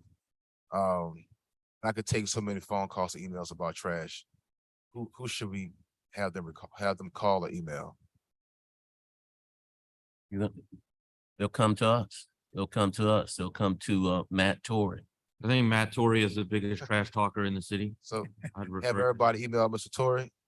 No, that's not correct, Councilmember King. It goes to 311. I appreciate Joe volunteering me for that, but no, it goes through 311. But they said Matt Torrey does not have the capacity to respond to 3,000 miscollection complaints for the past 2 weeks, obviously. I mean, the Department of Sanitation oversees 4 sanitation contracts, as well as the entire operations of the Department of Sanitation for the city of New Orleans. We do not have staff that does intake. All of that staff was transferred away from operational departments when 311 was created. That's where the calls go to. They get triaged by vendors. You can escalate issues to us that are not being attended to, but by no means do we have the capacity to respond to thousands of emails and calls. But Certainly. Mr. Torrey, what's happening is 311 is redirecting to us. And that's not how it's supposed to work either. And I realize that's not you. I'm saying that right now, but we need to figure out a better system. I'm right there with you. Okay. On part, all of us collectively figuring that out, but I can tell you certainly that the very small Department of Sanitation, it does not have the capacity. to answer. And I think you're hearing the same thing from us, is we are undercapitalized to respond to this kind of volume in a 2-week basis. And since 311 is supposed to be a repository of those quality of life complaints, and look, our job is to supplement, as you just said. I see our job is to escalate the most serious issues to department heads. But I would like to, among the things we should discuss is how we improve the 311 Yeah, communication. well, I also think, and you all feel this as well, is there is no response, right? When you say what is the response or the update, we don't have something to give currently, right? Other than what we just talked about, we're going to be caught up by the end of the weekend, which is not a satisfactory response to most of the resident emails that you get. Well, that's part 1, but again, I want to stress part 2, which has been novel in this situation, which is 311 is telling people, stop calling us and call the council members. And that's not what we're set up to do. And I realize that's not a sanitation or a Matt Torrey issue, but that is a collective, as Mr. Threat said, like solution oriented thing. We need to Agree with you. And I agree with you. And I think we talked about this before, Councilmember Drew Solis, that I'd like to get those calls out of the council office. I mean, it's my responsibility to handle that between 311 and the infrastructure group. And I'll probably have to move some additional staff from project delivery of one of my other departments in to assess these calls and direct them from your office until we get normalcy, not only for sanitation, but with streets and roads and these other different areas. Well, Mr. Threat, I just say this, like, I want to be careful because I don't want to rob Peter to pay Paul. I Mhm. mean, 311's reason for existence is potholes, lights, trash. I mean, it is all the quality of life issues. And I appreciate the fact that you're trying to step up, Mhm. fill a gap. But what I don't want to do is then people are calling about my pothole, my light, my this, and they can't get somebody because But it's a unique time, council member. It's a unique time for us in the city. We just came through a major hurricane. Most of the lights are out of Hurricane Ida repairs that we're getting federal dollars to repair right now. We got a sanitation crisis. We're trying to get our handles on that. We got 2,800 blocks of construction going on. We got 311 on that and potholes. And that 311 system, and I haven't looked into it and I haven't talked to the folks, it's probably overwhelmed right now. And they're pushing them out to the council difference. I see your emails. So I probably get 100 plus a day on the different issues. I think we're gonna solve that, but you know, sometimes you have to bring resources to the table when we get in these type of situations. I see the emails you see and it's overwhelming. It's hard for us to do our regular jobs. We could really sit at the desk and answer emails all day long. And I apologize to the community that's going through this. I think that the sanitation piece of it, we should correct soon. And we're working on streets and roads. Thank you. Look, we have Mr. Johnson. He has a public comment. I see he's Mr. Johnson, you got the floor. Thank you, Mr. King, Councilman King, all the city councilors. I'm Rufus Johnson. I live at 1465 North Broad Street, New Orleans, Louisiana, 70119. I'm on federal parole. Now, I'm supposed to live in Slidell. I do live in Slidell too. Now. I don't want to get in trouble because I know they're taping this. And especially to the city council and you, Mr. Jeruso, your late father did my son a great favor. You don't even know, but he knows. I just want to acknowledge that. I want you to know that. I got deep respect for you. But I couldn't sit, I didn't come down here for this. I came down for something else. That's why I told the guy to tell you, you know, hey, I'm paying my weight. But I want to speak on this because I did it on the last contract that the city put out, RFPs. And I had to say something about this. I got a copy of the RFP. If y'all look at it, what y'all up there wasting all this time about is in there. Who they supposed to call with the complaints? And what they're supposed to do about the complaints. And Mr. Richards is right. I'm gonna come this. I never met him, but I know him. I know his family. I know his daughter, Chelsea, or his niece. What I'm saying is, it's in the RFP. Who's supposed to get the phone calls and what they're supposed to do with them? And they keep a record of all the complaints. And he got the answer for them. They get the call just like him. And the RFP, the new contractors, Waste Pro and Torres, when they're supposed to advertise after they get the contract and inform the public where to call and where to email with your complaints. So all this he talking about, that's why he knows. He gets the call and Mr. Richard get them, but Mr. Richard keep a record of it. And he got to answer every complaint. He got so much time to answer it.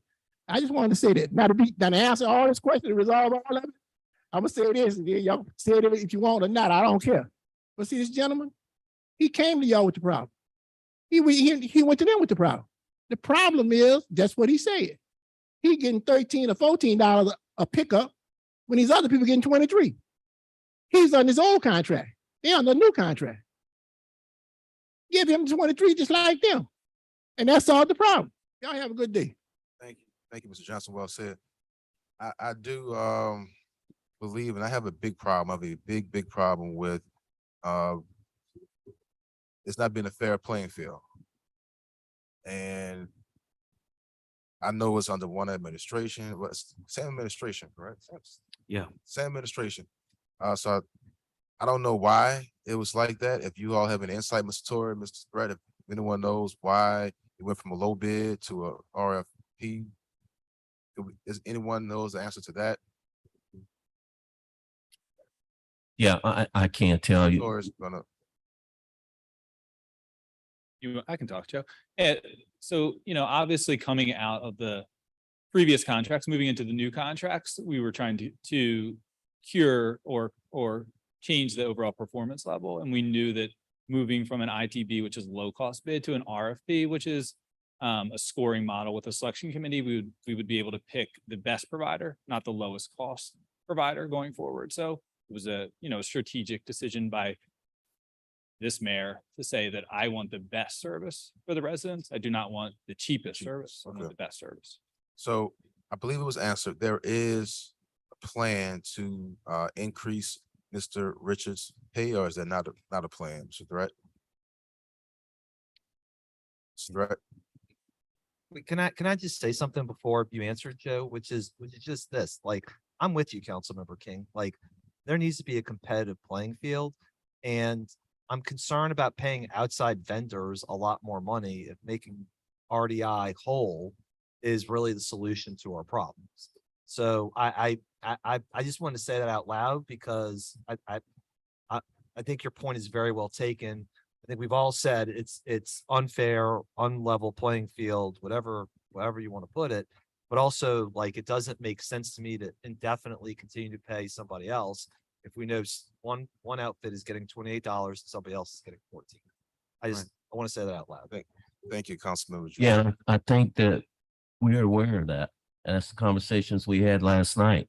And we're heading down the road to make So things right. that's what I was gonna- So there is talk to make Mr. Richards. Yes, we haven't completed them. We just initiated. We had a handshake last night to move forward. All right. And we are working for that. We're gonna draw you into those conversations real soon. We just got to firm out the numbers That's of what we're talking about. all right. Mr. Richards, you mentioned earlier you were owed money. Maybe you didn't mention, I thought you did. You didn't. You were owed money by the city. Is that correct? Yes, sir. How much are you owed?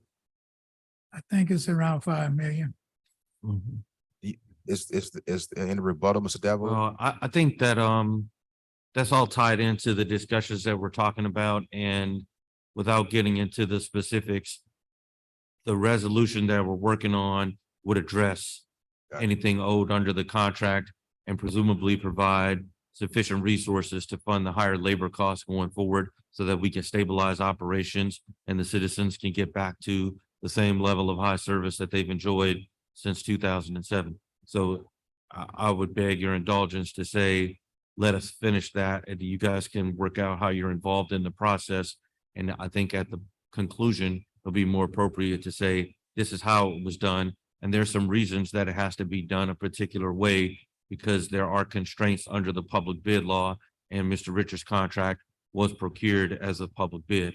So the solution needs to be compliant with the applicable state public bid law. Well, see, here's what we have here.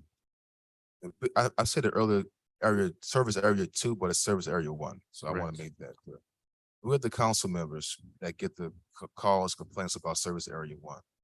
And there's a story going out that trash is just being picked up. That's all the people know. And that's our biggest concern. But when you have an underlying issue, like someone is owed millions of dollars, someone is not being paid a competitive pay. Well, it's more to that story of trash not being, but there's a reason why trash isn't being picked up. I'm not here to defend Mr. Richards, but that's pretty damn sad that we're at this state. And I don't want to take the hit for it. And Councilmember Harris nor Jerusha should take the hit for the city not getting their act together. Mr. Torres shouldn't take the hit for it, but we are, and we gotta fix this issue. My trash was not picked up for 3 days. I know people in Tall Timbers trash still isn't picked up. That's the issue, and that's why we're here, not to belittle anyone or argue with anyone, but get to the bottom of this problem. And I feel confident being able to go to constituents of District C saying there's a path moving forward. There's a plan to make Mr. Richards whole, and that things are being worked on. I feel confident, and I'm glad we had this conversation. So my last two questions are this. Mr. Torrey, I need you back again. I know you mentioned it before. Could you explain to me like I'm a third grader to steal that famous Denzel line? Why are we still charging $24 for 2 trash pickups? We're only getting 1. I get that a lot. I'm going to write it down. So thank you, Ms. I'm going to write it down so I can clearly explain it to the constituents when they call again. I mean, at a high level, Councilmember King, as was alluded to, the city does not collect enough revenue currently through the sanitation fee to cover the cost of sanitation services in the city. That is the simplest way to explain it. We generate $33 to $35 million in revenue. You see what the sanitation budget is on an annual basis. You see what the cost of the services are that have increased over time for that. So in a nutshell, that's why we continue to pay $24. The cost that we're paying doesn't even cover right now the cost of sanitation services in the city. So Councilmember King, I want to help you with that because I hear that question often, and I want to dispel the myth that once a week collection is half the work of twice a week collection. That is actually not the truth. And so let me explain it to you. I love that Philadelphia quote from Denzel too. So as a third grader can understand it. When you're picking up once a week instead of twice a week, the volume of garbage that the garbage company is collecting is still the same. So that means typically, in essence, you're picking up twice the volume of garbage when you do the one collection than you would if it was twice a week, right? So that truck is going to fill up faster. That truck, when it's full, has to go off route and take a roughly 3-hour trip to the landfill to empty the contents of the truck and get back on the route. So while once a week will service less homes in a route, in terms of the entire week, the same volume of waste is still being collected and deposited at the landfill. So it's not really less work. It may be less convenient for the residents, but in terms of the volume of work, it's still the same amount of waste being generated and collected and disposed of. So the answer should be, one, the city doesn't make enough revenue, have enough revenue to cover the cost. correct? Yes, But twice a week. once a week. But once a week. And the amount of trash is still the same amount, whether it's once or twice a week. It's still the same amount of trash being picked up. Yeah, that's an accurate statement, certainly. The amount of trash doesn't change, right? All right. Still goes to the curb.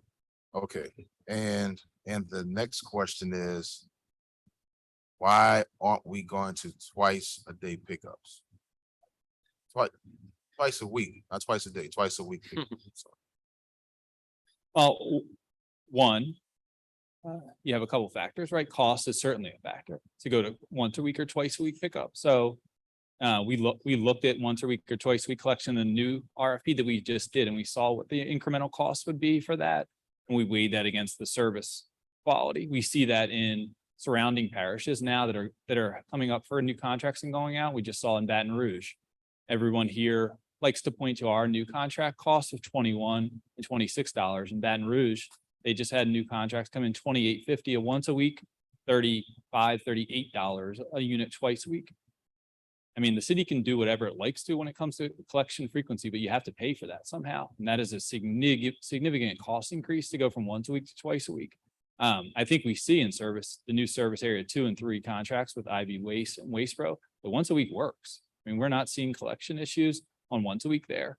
We offer residents a second collection cart.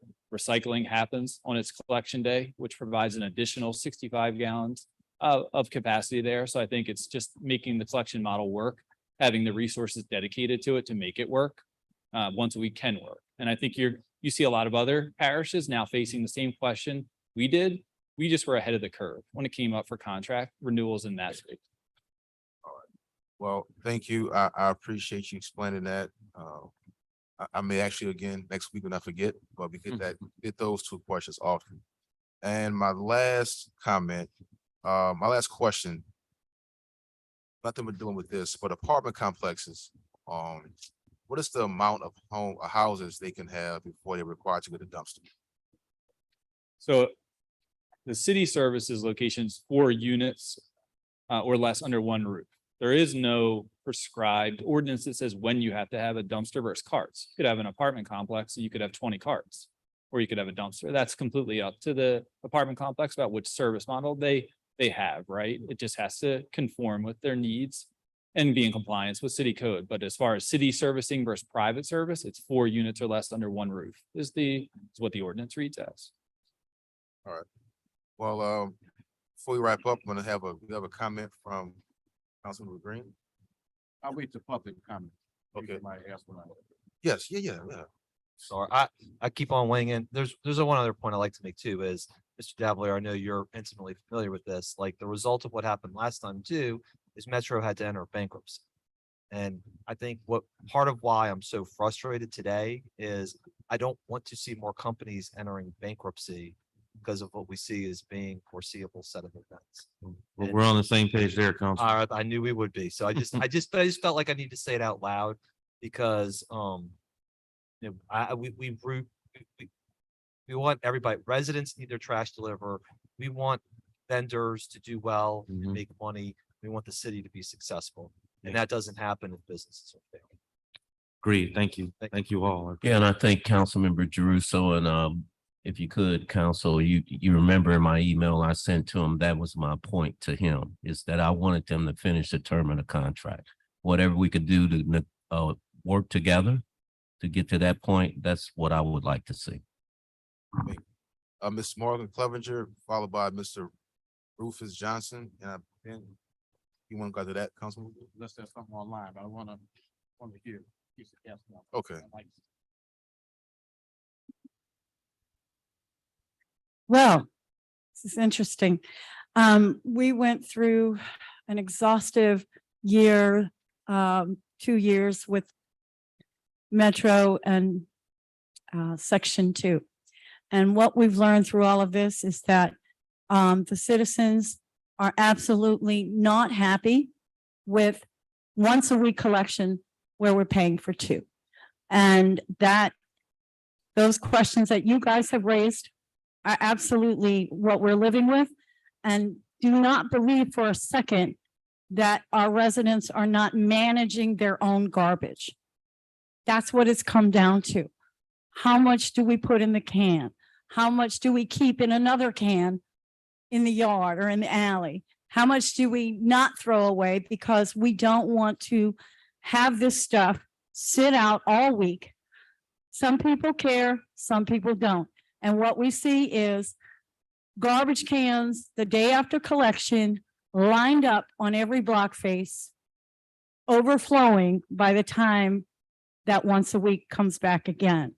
So there is great disappointment that we're paying. There's an extreme perception that we're paying for a service we're not getting. And then when we put missed pickups on top of that, it becomes a level of frustration that you guys are seeing that's extreme. So I understand what you're saying about the cost of the contract, what you guys are dealing with. But from our perspective, it's like, okay, we're paying the Torres and all these guys all of this money. We even took some money from the police budget last year to pay off various trash collectors. That is unacceptable. So we can't take more of a burden, but we need to level this out some kind of way. And we need to go back to twice a week pickup because 9 months out of the year in New Orleans, it's hot, it's humid, and this garbage becomes a health hazard. Now, after, pre-Ida, our garbage piled up for 5 months. Post-Ida, piled up for 2 months. We literally had to hire our own dumpsters, our own haulers, and we picked up 1,500 bags of stinking garbage. We're still doing that because we know and we see it with our own eyes that some stuff just doesn't get picked up. And we're tired of looking at it and tired of seeing the rats and the raccoons and all the rest of it. So I appreciate the council for working so hard to hear us. And I appreciate you guys for trying to work. But I really heard what Councilmember Jeruso and Councilmember Harris and Councilmember King, when they talk about you've got to bring the community and their representatives into this conversation, because we always feel like, how do we fit into this? We are the ones paying the bill. So we just passed $1 billion budget. So to hear somebody stand up and say we don't have enough revenue, it's really hard to hear that. Thank you, Ms. So thank you. Thank you very much. Let's keep working together to figure it out. Will do. So I don't, we just heard that the twice a week pickup cost will be increased. And we really, look, I forgot just that fast. Let me go back to my notes. With the twice a week pickup, we're still picking up the same amount of trash. And the cost to do the twice a week pickup, I heard that too. It sounded a little unusual. If you're gonna say, well, it's the same amount of trash, but it costs more. I mean, it didn't quite line up. So we'd like to know more about that piece for sure. then you If it costs the same, if it takes the same amount to pick up once a week, the same amount of trash as you would twice a week, then why aren't we doing it twice a week? well, look, I'll invite you to Mr. Torrey. You can speak to Mr. Torrey and get that answer directly from him. Well, So we're gonna move. but thank y'all for working so hard to hear us, Yes, but we've got to solve this, especially before we get to the summer. thank you. Thank Thank you. Mr. Johnson and then Miss Nikki, and then we have some public comment. Rufus Johnson, 1465 Dog Road, do all these, 701 for that. That's why I don't come to these city council meetings, because I'm just like that lady. I can't just sit there and be quiet when I see the problem. I hear y'all arguing about it, and it's simple. I asked stuff when I came up, the lady just left. I said, how old are you, darling? I said, I said, I just want to know, do you remember this? I'm old enough to remember. Most of y'all wasn't even born with it. I don't know about Mr. Jerusalem. Mr. Green might remember.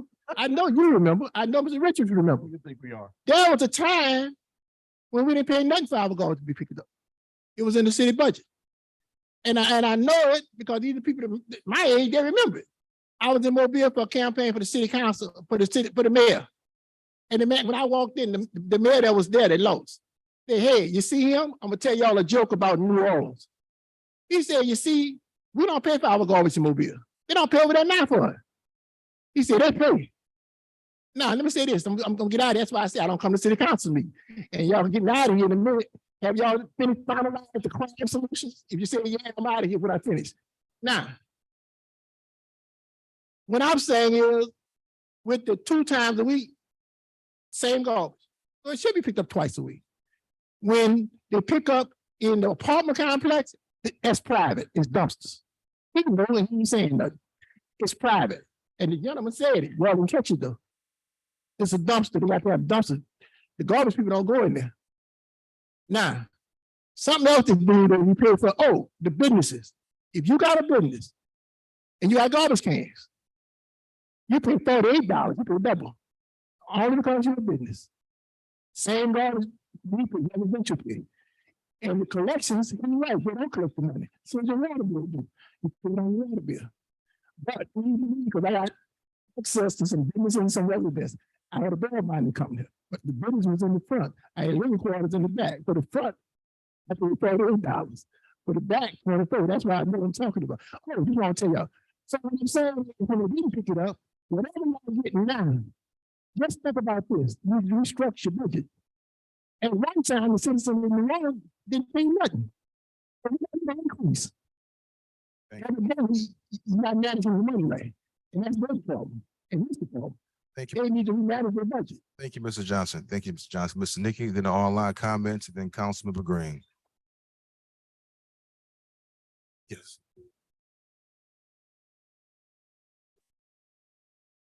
Nikki Savinsky, 1011 St. Philip. I have the luxury of daily pickup and I'm very grateful for that. I feel for these people. They're paying for twice a week.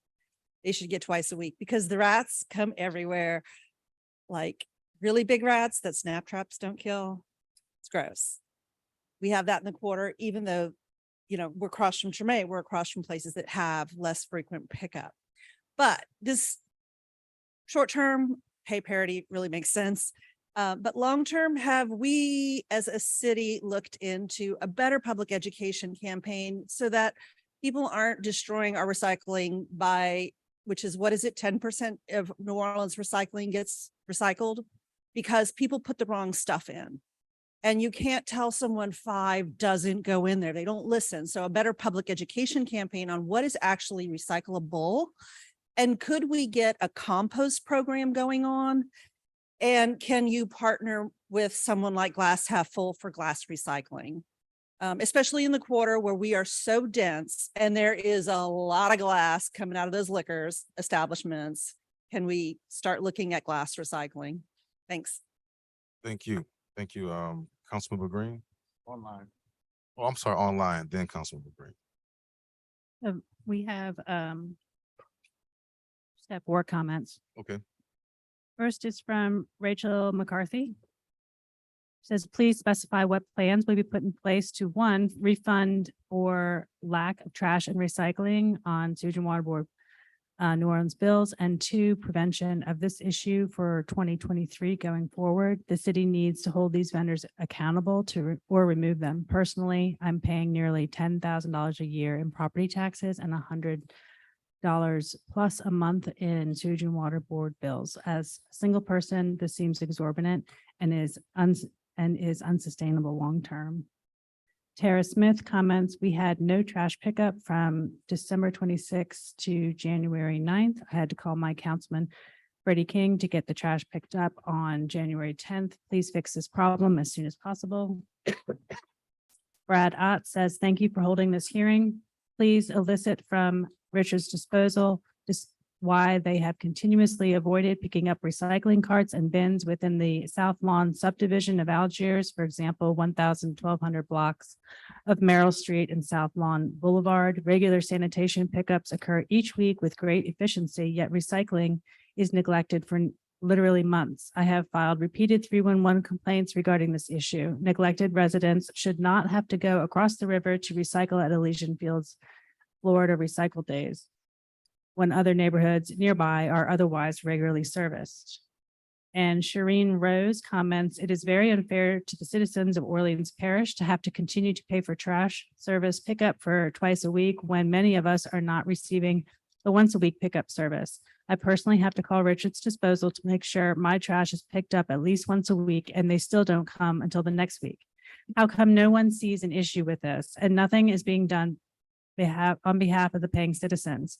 No one seems to think the people of New Orleans deserve a trash collection credit on water bills that are required to be paid by the people. Richard's Disposal and Sewage and Water Board are being paid, yet the citizens are not receiving the service they're paying for.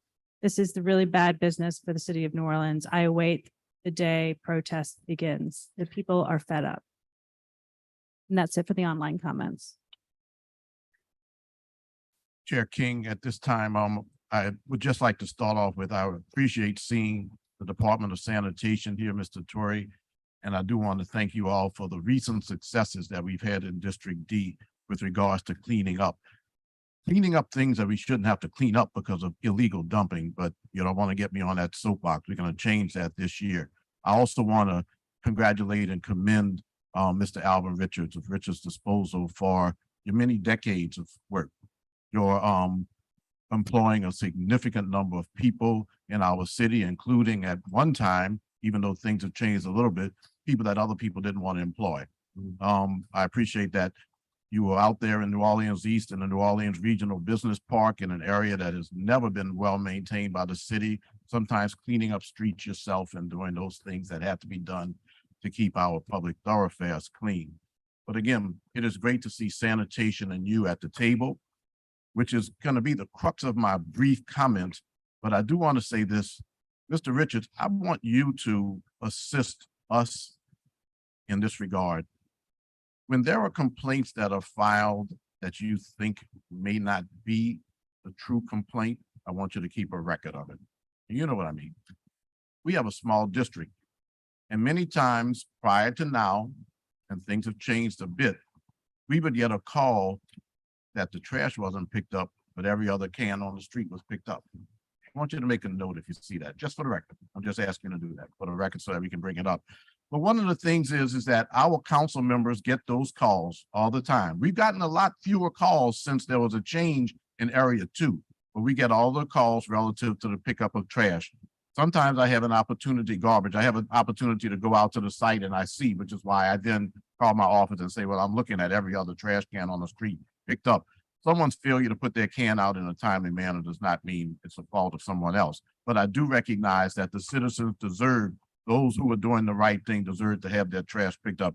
There's a nasty taste in the mouth of many people following Hurricane Ida, when for weeks trash wasn't picked up, and we certainly haven't gotten over that. But the two things that I'll conclude with is I sat in on the bid openings because I was very concerned about this process. I sat there when the selection committee saw or put on the table that there were options for people to have their trash picked up once a week or twice a week. And those prices for twice a week pickup were much more than $24 a month.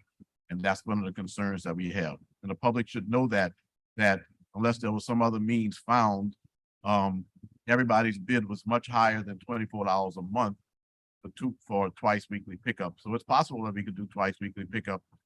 It's also probable that there would be an assessment on bills that was a little bit more than we wanted to pay.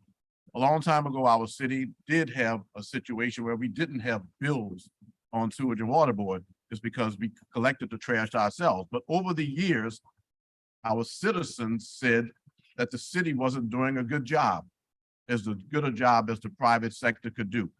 So we chose to do private bids for contracts. And I am glad that Richards Disposal and Metro were involved with that contracting process after others who preceded them, who had some of the same problems. But we didn't hear about it as much. And that's not to point at anyone in particular, but I was the head of economic development when the predecessors to Richards and Metro were in place, and we didn't have those concerns. But everyone needs to get their trash picked up in a timely manner, and no excuse is good because it's also a health hazard. But I do want to say this, we've chosen to privatize as a city, and other cities have chosen to privatize. We did long-term contracts because it wouldn't make sense for Metro, Richards, or anybody else to invest the capital that was required unless you had a long-term contract. Long-term contracts have benefits and detriments, and one of the detriments is that so much can change in 7 years. These contracts were executed in 2017. Since then, we've had multiple hurricanes, such as Ida, which resulted in labor challenges. We've had a national labor challenge, if you will. But we've also had, even the city has said you can no longer pay people $10 an hour, you now have to pay $15 an hour. So even though we do a long-term contract, the only thing that I'm going to ask is that as we negotiate the new contract, that we consider that if we choose to do long-term, that there be sufficient language in it so that if there are concerns that are beyond what is controllable, for example, the government says it's now going to be $20 an hour that you have to pay, that we're able to sit down with our contractor and renegotiate within legal parameters. But that language has to be in the contract, because we have to anticipate that it's not going to be smooth sailing, that CPI alone is not sufficient. I understand the challenges. I'm a business owner. I understand the challenges relative to labor. I don't know where everybody is. You all hear me say that all the time with regards to 850 jobs available at the city. I don't know where everyone is, but I know that it's a concern that we need to look at in terms of increasing labor costs, increasing costs brought on by the federal government with new regulations. That could happen over the next few years. Let's just make sure that even though we have a 7-year contract, we revisit it once a year. We revisit it more often. We have a committee here. We have very competent people within our city attorney's office, our Department of Sanitation, our CAO's office, and also we have a very competent legal warrior there, and Mr. Davalier, and also a hardworking person. Let's make sure that when we move forward on the contracts, that the issues that we're seeing now, we don't see, and that we don't have to wait to the point where we hear it's already going to be in the news now that somebody is owed such a large amount of money, and we haven't been asked to address it prior to now. That's going to be an annual review of a contract. It's going to be a more regular review of a contract, but some of the things that exist could be addressed. And I want to let you know that between the committees of this city council, we have a quality of life committee, we have this community development committee. We obviously will meet regularly. Bring your concerns in terms of sanitation to us, bring your concerns, private sector to us, so that we don't have to get to the point where we have this kind of, these threats to the disruption of services for our city. So again, I just want to go back to where I started. Thank you, sanitation. Thank you, Richard Proposal, for the work that you do. The citizens of our city deserve to have their garbage picked up in a timely manner and completely. I think that we've made some changes recently which make that possible for more citizens. I look forward to the resolution of this matter. Okay, thank you, Councilmember Green, and I agree with you. I mean, I think in federal contracts in the past, it was the CPI or the escalation rate was around 3%. And I think national inflation is 8% right now. So, you know, it's reasonable to be able to every year look at your contracts, sit down with your vendor and negotiate a reasonable hourly or labor rate going forward. And if the city makes a change, however, for example, from $10 an hour, if that's the minimum wage at the time, right now, the minimum wage is $7 an hour. But if we choose to go up to 15, then I think it behooves us as a fair negotiator to move to negotiate with our contractors because we know that it affects them. It's not something that they should eat. It's not fair, but we also want to get the top service that is possible. That's all. Let's renegotiate once a year. Let's have an annual review to see where we are now and what external factors may have affected the contracts that we as a city need to negotiate. That's all. But thank you all for your work. Thank you for your work. Thank you, Councilman. Thank you, Councilmember Green. I want to acknowledge State Senator Jimmy Harris joined us today. Thank you for your work, State Senator. At this time, make a motion to adjourn, sent by Councilmember Harris, motion adjourned. Thank you. We didn't adjourn. Okay, thank you.